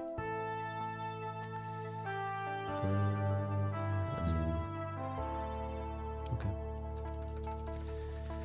I have such a hard-on for making this game more difficult. Me too, at times. But not more difficult, you just want more interesting stories to happen. You want there to be more cause and effect, right? You want it to be such that if you chop down a tree, the elves get mad and attack you or something like that. Or you chop down a tree and now bees attack you because there was a hive in the tree, right? It's not fun if bees attack you for no reason, but if you chop down a tree or if you're basically asking for it, right? Yeah, I agree with you. I agree with you completely. Cloning's fun. It's just that, like, if you can clone, it just makes the game even easier. That's the problem with cloning, you know? So, it's why, like, I love the idea of modding, because I want chaos too. That's what I want. It should feel like a real place with lots of problems to solve. I think so too. And then every game you have different problems to solve. Not different, but in different orders. Or, oh, first time you got to solve this problem, whatever. And then every playthrough is going to be a little bit different, and you're going to kind of optimize your station just a little bit based off of the problems you have to solve. I think that's fun. So, Space Bees. For some reason, I always think that episode of Futurama was after the reboot, but it wasn't. It was a season 5 episode. And for some reason, I always think it was later. I don't know why, but I always do. And I just have to remind myself of the fact that it wasn't, you know? Food. Waste. Recycler. Waste recycler. Food. Music, music, music. Reality. Sometimes it's hard to tell the difference. But we as entertainers have a responsibility to these kids. Psych! If I... Ooh, this is not a floor there. If I were to die murdered in cold blood tomorrow. Alright. Boom, boom, boom. Boom, boom, boom, boom, boom, boom. Is there any PvP? No, there's no PvP. It's all just like your own people. I mean, you can have them fight. And they will fight each other sometimes. But there's not like PvP. There's not like human player versus human player. And then your colonist gets a radiation perk and they become a walking light bulb. They become immune to radiation as well, but their colonists can't be near them due to radiation emission. Essentially a living power changer. That would be really fun. Yeah, that would be amazing. That'd be very fun. That'd be so fun. And then you can do something with the red zones. The zones where colonists can walk in. Like a red zone, and then just make them a red zone person, and then keep them away, you know? Be fun. It'd be very fun. Superpowers would be fun as well, you know? Any plans for Starmancer to be multiplayer? Not really. I mean, one day would be great, but it's like, you know, the single player is not there yet, you know? It would be great, but it would just take so long. It would take so long. It's like, probably not, you know what I mean?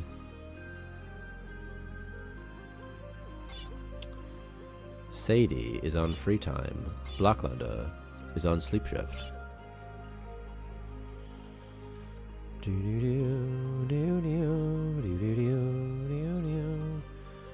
I don't even know if someone could mod in multiplayer. I mean, multiplayer is so complicated. Involving so many different back-end systems, you know? That's why I don't know if somebody could mod it in. It would be very difficult. They could probably mod in a version of it.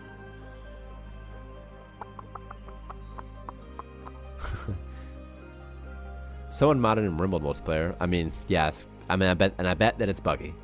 I don't know. I don't know anything about it, but my suspicion is that it's, you know, not a seamless experience.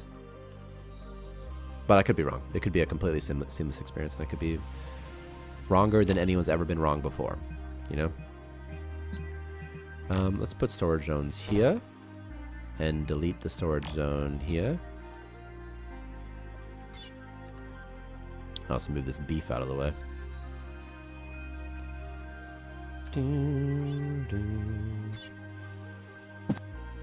Okay, let me store something somewhere. Oh, there's space for me right here, but it's gonna rot, dude. It's gonna rot. It's gonna rot.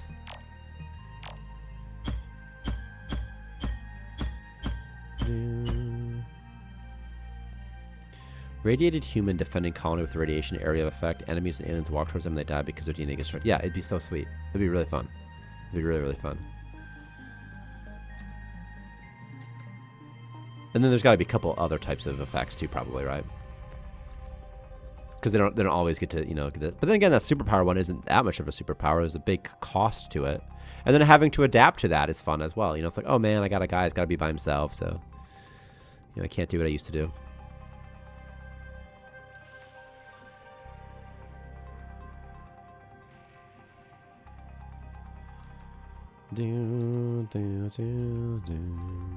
Okay, we got helmets coming. Need a helmet area. So this is where people go to get helmets from now on. Toggle everything off. Gear goes here. Just all gear stuff can go here. What just happened? Nothing bad. Okay. Okay.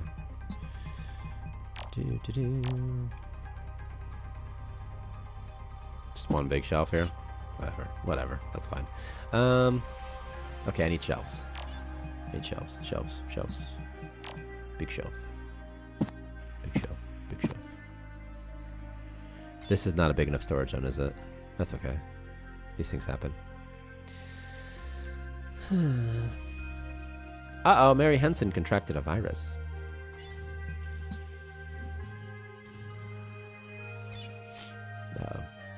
Uh-oh.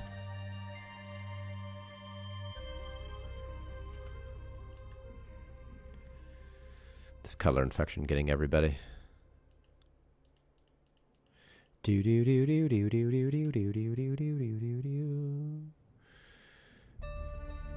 Like, I think that, like, traders, for example, are something that's fun. Just something that you can do in the game. It's like, doesn't add a lot, but it just adds some gameplay. Sometimes there's traders, sometimes there's not. I think traders are really fun. Space whales are okay. you know. How big is the map? I don't know off the top of my head. But, like, every time you warp, it generates a new map. It's, like, about this big, though. You know, so if I... It's like, I don't know, whatever. However big this is. It's like this big. But they're all a little different. But they're all mostly the same size. The camera bounds, the camera doesn't go further away than the stuff. So, like, it would go... The camera can go as far as it needs to, but most of the time they're about this size, probably. Something like that. You have a point about balancing. Having to contain and prevent them from contaminating other areas of radiation probably helps. Perhaps having radiated colony could be good, but maybe people wouldn't want to trade with you unless they are cyborg machine or something. I want more cyborg type stuff too. More interplay between, you know, it's interesting that you're an AI in charge of humans. Like, that's interesting. It'd be fun to explore that, you know? And I think that the game could do a better job at exploring that. Definitely. I'm gonna make a little shelf situation for me. A little closet or something. Like that.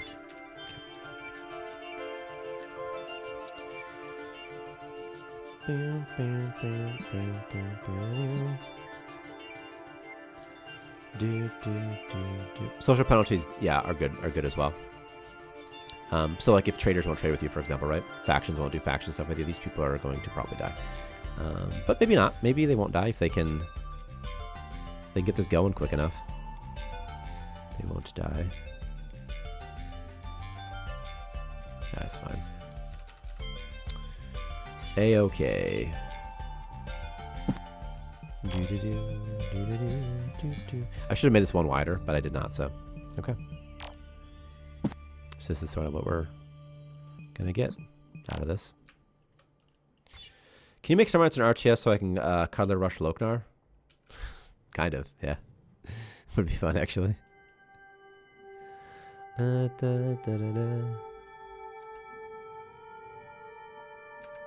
Okay. Things are about to get a lot faster here because I've got the stuff I need. So I got all the things I need. We're good. We're good. I'm getting off pretty soon, though. Because I need to use the bathroom and eat something that isn't McDonald's. Something that isn't half of my McDonald's food. That's not the right one. That's not the right one at all. I eat cuddlers for breakfast.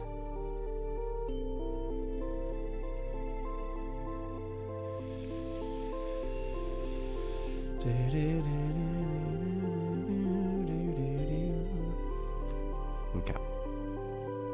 I don't want to get off. I actually just kind of want to keep playing forever. I mean, but I cannot, sadly. So, sadly, I cannot.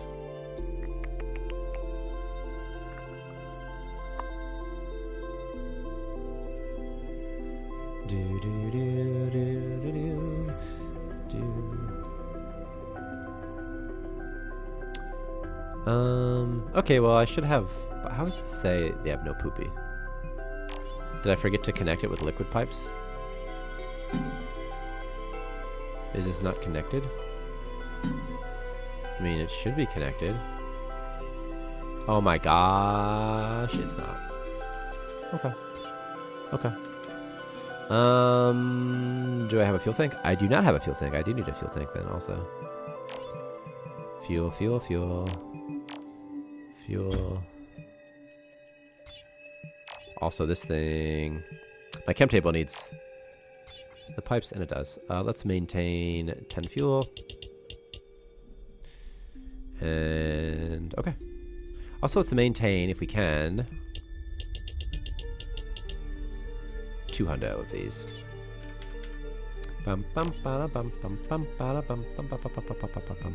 Okay. Okay. That's going good, that's going good, that's going good. Everything's going pretty okay. This whale meat is going to rot, like, any time now.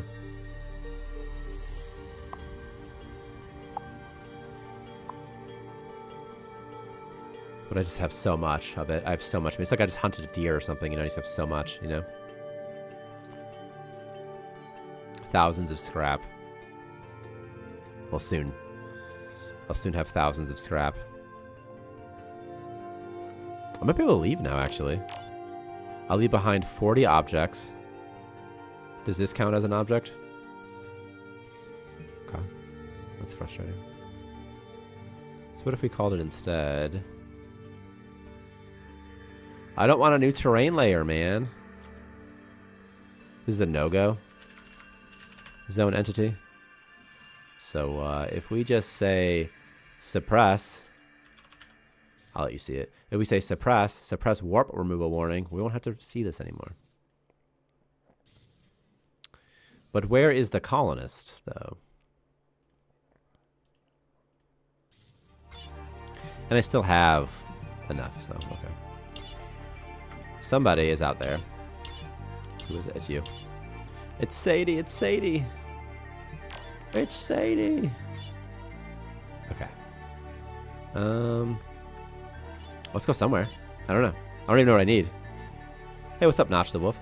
If you add children, could we get the option to farm and breed life forms like slimes and electro jellies? Yeah, I just don't know how to gate it. Like, how do you breed? I would, first of all, I would love for a ranching update where you can breed stuff. But how do you breed them, you know? I kind of want to go to a lucky kernel. I'll go here. Because breeding life forms and being able to utilize the resources that you find in the world, that's fun, right? You should be able to. You definitely should be able to. It's just how do they breed? That's all. That's the question, right? That's the $1 million question is how do you breed a slime? I don't think they should do it automatically because then they'll grow out of control eventually. So when you start with one slime and then there's 2 slimes, after a week there's 2 slimes, right? After another week there's 4 slimes, after another week there's 8 slimes, right? That's going to grow and crash everything. So that's what I'm asking. Like, so what's the mechanic by which they can breed, you know? By the way, who made the OST? The OST was made by a guy named Dirk Klusing, and he lives in the same state as me. He went to Michigan Tech. Cool dude. Makes a lot of other music, too. You should buy his music. Also, you can buy the soundtrack, and the proceeds go to him. So you should do that. And yeah, it's great. It's really great. And if you know anybody, if you ever play indie games or know any indie devs, you should recommend Dirk to them because it's a nice thing to do. So Dirk's a cool dude. Good guy. Good dude. Dirk Klusing. Let me find his website. I'm gonna Dirk Klusing. And again, I agree, by the way. I think the soundtrack's really good. I can't make music at all, so.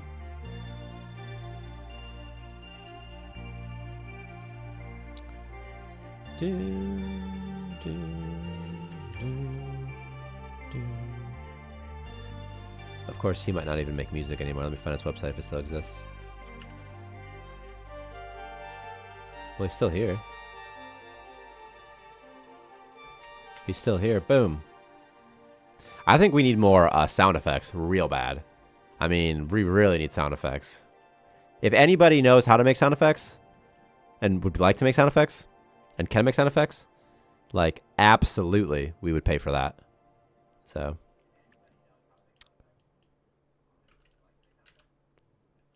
Because what we have is some money, but we don't have enough labor, you know? So, like, sound effects, oh, yeah. Oh, yeah.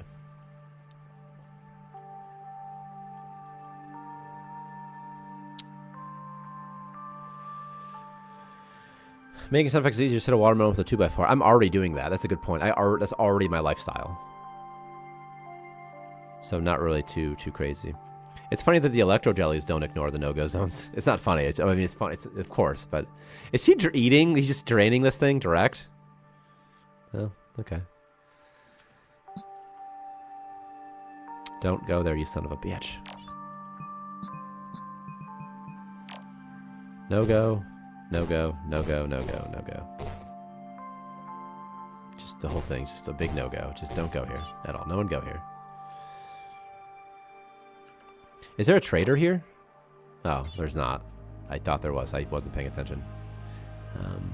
Anyway, by the way, being able to land on planets wouldn't be that hard. So, me and my best friends are making a small video game, and I think he can make really good sound effects. He's a composer. He might be able to, and it's great to pitch to your friend too. And literally, I don't care how. You do not need like a resume. Like Wow, I discovered a rotten space whale meat. Lucky game. Where is it? My space whale meat is going to rot. Because I didn't put it in the deep freezer. Storage zone. What storage zone is blank? This one? The hell are you talking about right now? What are you talking about right now? What storage zone? What the hell are you going on and on about, man?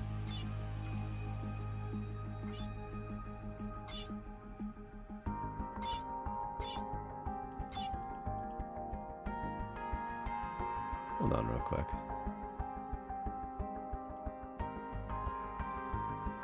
What's this deal? What's the storage on blank situation? What's that all about?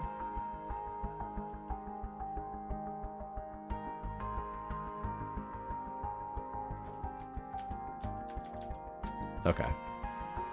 That's some issue with my chat, by the way. But it looks like it's fine now, maybe? Maybe not. Maybe not. Hold on. 1 second, I gotta resolve an issue with chat. How about now? Looks like it's up now.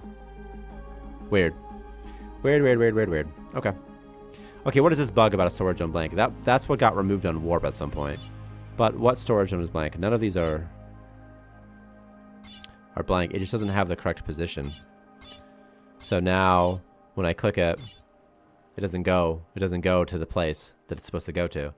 So now I just have to be like, okay, what storage zone is blank? It's not this one. It's not this one. I don't think it's this one. If I just toggle something off and on again.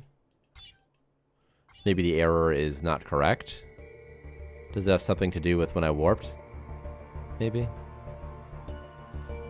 I guess magnetized metal could go there. Okay. Is it up here? That it's blank?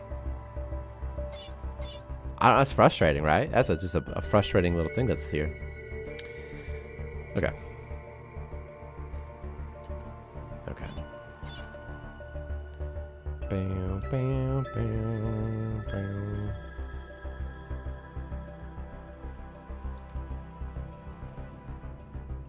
I really do have to get off. I just kind of want to see what's here first, and then I'm getting off, I think. Once I see what's here, I'm going to get off. Plus, that storage on blank bug is just annoying to me. Then I'm playing Chivalry, probably. I'm going to play some Chivalry. Could it be possible to make priorities over what stuff gets mined first? Yeah. Yeah, I just need to figure out a good UI way. You know, like just... Yeah, I know exactly what you mean. Like, hey, mine this first, not something else. Same with something being constructed. There could be like a prioritize tool. Would that be okay, you think? So it's like a tool, right? And anything you select within it gets prioritized. You know, just get done first. So if you selected all this stuff, it's all going to get prioritized first. So within it, there's no order guarantee, but all of this stuff will get done before anything that it hasn't been prioritized. And by the way, it wouldn't stay. It wouldn't like stay like this. It would just, you know, that could be fun, right? That could be easy, and we could do it for constructing things, and we could do it for mining, possibly even for picking up items, that sort of thing. Whatever it means to prioritize. I don't know though, you know? Like, see this bio-waste here? Wouldn't it be nice if you could just be like, hey, like, could someone just get around to it? Like, I just want this done. Like, I'm your boss. For the love of God, someone just pick up this poop. Please. Please pick up this poop. You have brain damage, Loknar. And you're depressed, so you refuse to work. So, okay. Well, I guess that's been a problem for a while. How are you hurt, Tessa Lynch? Oh, alcohol withdrawal. Just connect pipes to sleeping bags. Then they'll stop pooping in there. I think someone pooped in there forever ago, and they just have never... I have more poop than I know what to do with, I think is the problem.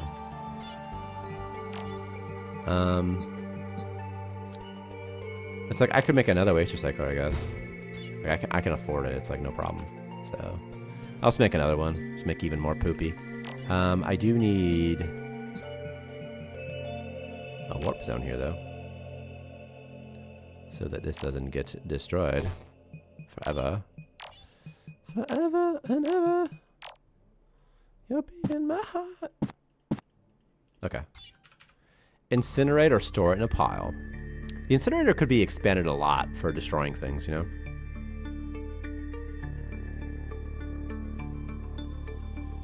Alright, who's working and what are they doing? You're transporting stuff around? Okay, that's what you should be doing, so that's good. You're doing that.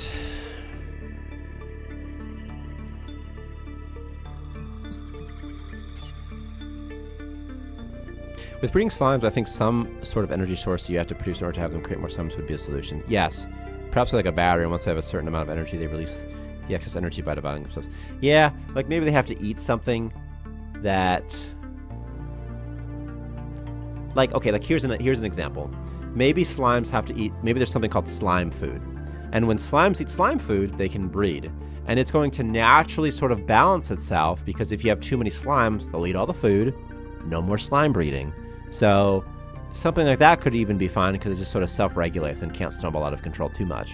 But if you somehow find a huge stockpile of slime food, then they might break into it and eat a bunch. You have a bunch of slimes, right? That could be fun, you know. And also once they get hungry, they're gonna start eating your men, which I think is also a fun story.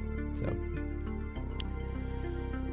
incinerator would be more useful if it was able to be automated rather than require colonists. Yeah, I agree 100%. Yeah, if it was odd. It's just most things. This guy's just eating space rock at the dinner table right now.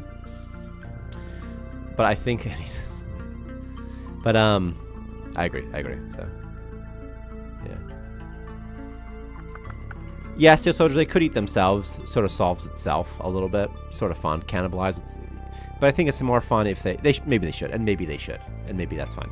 But it's really interesting when they kill your own colonists, too. That's a very interesting story. And then all of a sudden, your pets have turned against you because you don't have any food. And then, you know, sort of can cause all sorts of funny things.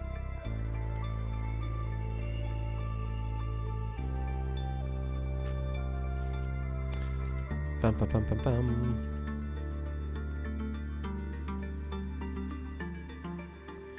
A lot of sulfur. Egg. Bum, bum, bum, bum. Bum. Alright. I tell you what, man, it's so much more fun to play this way. Without that stupid square boundary. Like, your base kind of grows to whatever you want it to be. It's a lot more fun. If you have not played, you should absolutely play the earlier access branch. And I say that because it's just the better branch. It's got the performance updates, but man, it's so much more fun. What if a previous station viewer showed up as a decrepit dungeon? That would be really fun. That would be really fun. I don't have any issues with that. It'd be awesome. There's nothing... Yeah, that'd be awesome. That'd be really, really fun. That'd be really, really, really fun. It would be the best if there was a way that we could somehow upload people's bases automatically to a server somewhere, and then distribute them to players. They could download them, and then automatically they wouldn't know this is happening. And then there could just be a bunch of stations all over the place made by other players, which would be just... That would add an endless amount of variety. That'd be really great, but I don't know, you know, that would be really great. I mean, any way you could just have user-generated content would be really, really good. Really, really good. Would you have to content moderate it? No, because we wouldn't put in any... It's like... I mean, probably, to some degree. But, the only thing you could do is you could, like, you know, you could use your station to spell dirty words or something, right? Like, you could spell, like, the N-word or something, you know? So you could do that sort of thing, but... just have no control over who gets to see it anyway, so... But we'd probably have to. Or maybe do something where you could upload it. Maybe there's something you have to, like, build a thing and then it lets you do it or something. Could maybe do that.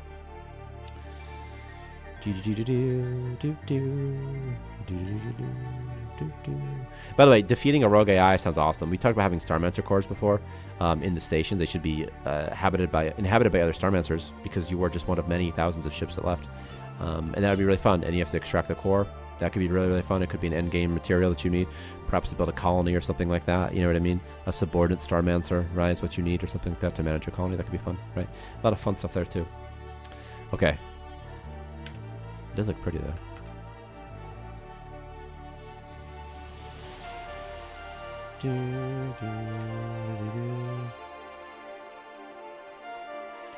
My base. 2 days base. Okay. Getting off. Hey. Seriously, if you like Starmancer, leave a review. And buy it for your friends. And tell your friends. And tell content creators that you like Starmancer. Tell them all. And, you know, tweet other people too. Tweet people that you think in 1,000 years wouldn't do it. Tweet Elon Musk, you know. Tweet Joe Biden. He's not reading it, but the person who manages his account might play games, you know. Could be fun. Also, if you guys do anything like really infamous, you know, if you could incorporate Starmancer into it, that would be great. So think about it. Think about it. Can't wait for Rogue AI. Decided it was a good idea to kill everyone on the station, eat the corpses, and fuse with all the surrounding bodies, form an amalgamation of flesh and machines. First of all, that's exactly the right intention. That's exactly the right attitude, because it would be like Fallout or something, right? Like a Fallout style vault. That's what I want them to feel like. That would be the best. That'd be really, really, really, really, really, really fun. It's just, again, some of these just need art and then a person to put them in, you know? That's the hard thing. It's like, it just takes time. It just takes time. I think I'm going to be trapped in here for a long time while this thing closes. So I just kind of have to wait. And wait. EDM? It's loading. EDM?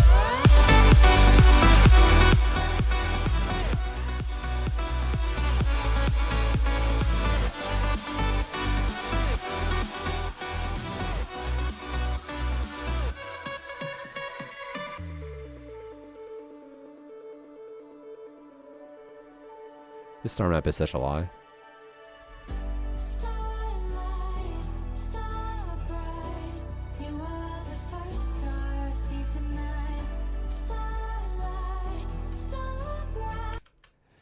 There are things called thalamus in a game called barotrauma. They're like cells or plant matter that take over submarines and have a brain of its own that controls ship system weapons. That's really fun. It's like a fungus-style alien life form, huh? That's fun. That's fun. That would be fun. And Starmancer, right? And takes over things that take over your base would be really, really, really, really fun. That's actually such a good idea. I haven't thought about it in a while, like a Zerg creep style thing, because you encounter it at some point, right? And it kind of spreads, but you have time. It's not going to kill you right away, but but it will consume everything. And it doesn't grow on people. It grows just on the floor and stuff. And that could be fun. You know, it just sort of encroaches on your space. That could be fun. Sometimes I wish that we were a fantasy setting instead of space, by the way, because in fantasy you can do everything, you know? First of all, Guns and Cool Poses is awesome. But man, fantasy, you can do anything in fantasy. In sci-fi, you can still do almost anything in sci-fi, but you can't do anything. Bum, bum, bum. But again, sci-fi, you have aliens, so you can do, again, pretty much. But I guess it's more like fantasy. Fantasy draws from such a... like a deep well of characters and races that you can sort of draw on and use. For example, orcs, elves, goblins, trolls, dragons, wizards, you know. But in sci-fi, you really don't have really sort of a standardized set of stuff. Maybe cannibals, pirates, something like that. FTL drives, you know, things like that. Force fields, laser guns. But you don't really have like a set of standardized like races or anything like that, or so. Oh well. Still waiting. Still trapped by Unity, you know. Orcs are problematic. And reflect. You think orcs? They're supposed to be indicative of real people. That's why I kill them. That's why I kill them in the thousands. That's why I've killed literally in the Lord of the Rings game, Return of the King, the one I played when I was in the 8th grade or 9th grade or 10th grade or whatever. I killed 1 million orcs, probably. I tried to kill 6 million. Didn't have enough ovens. Okay, I'm getting off. Tell people to play Starmancer. It's nice. It's nice to do. And early access stuff. There's a build, and it's got better performance, and you can play it. And you could do other stuff, too. So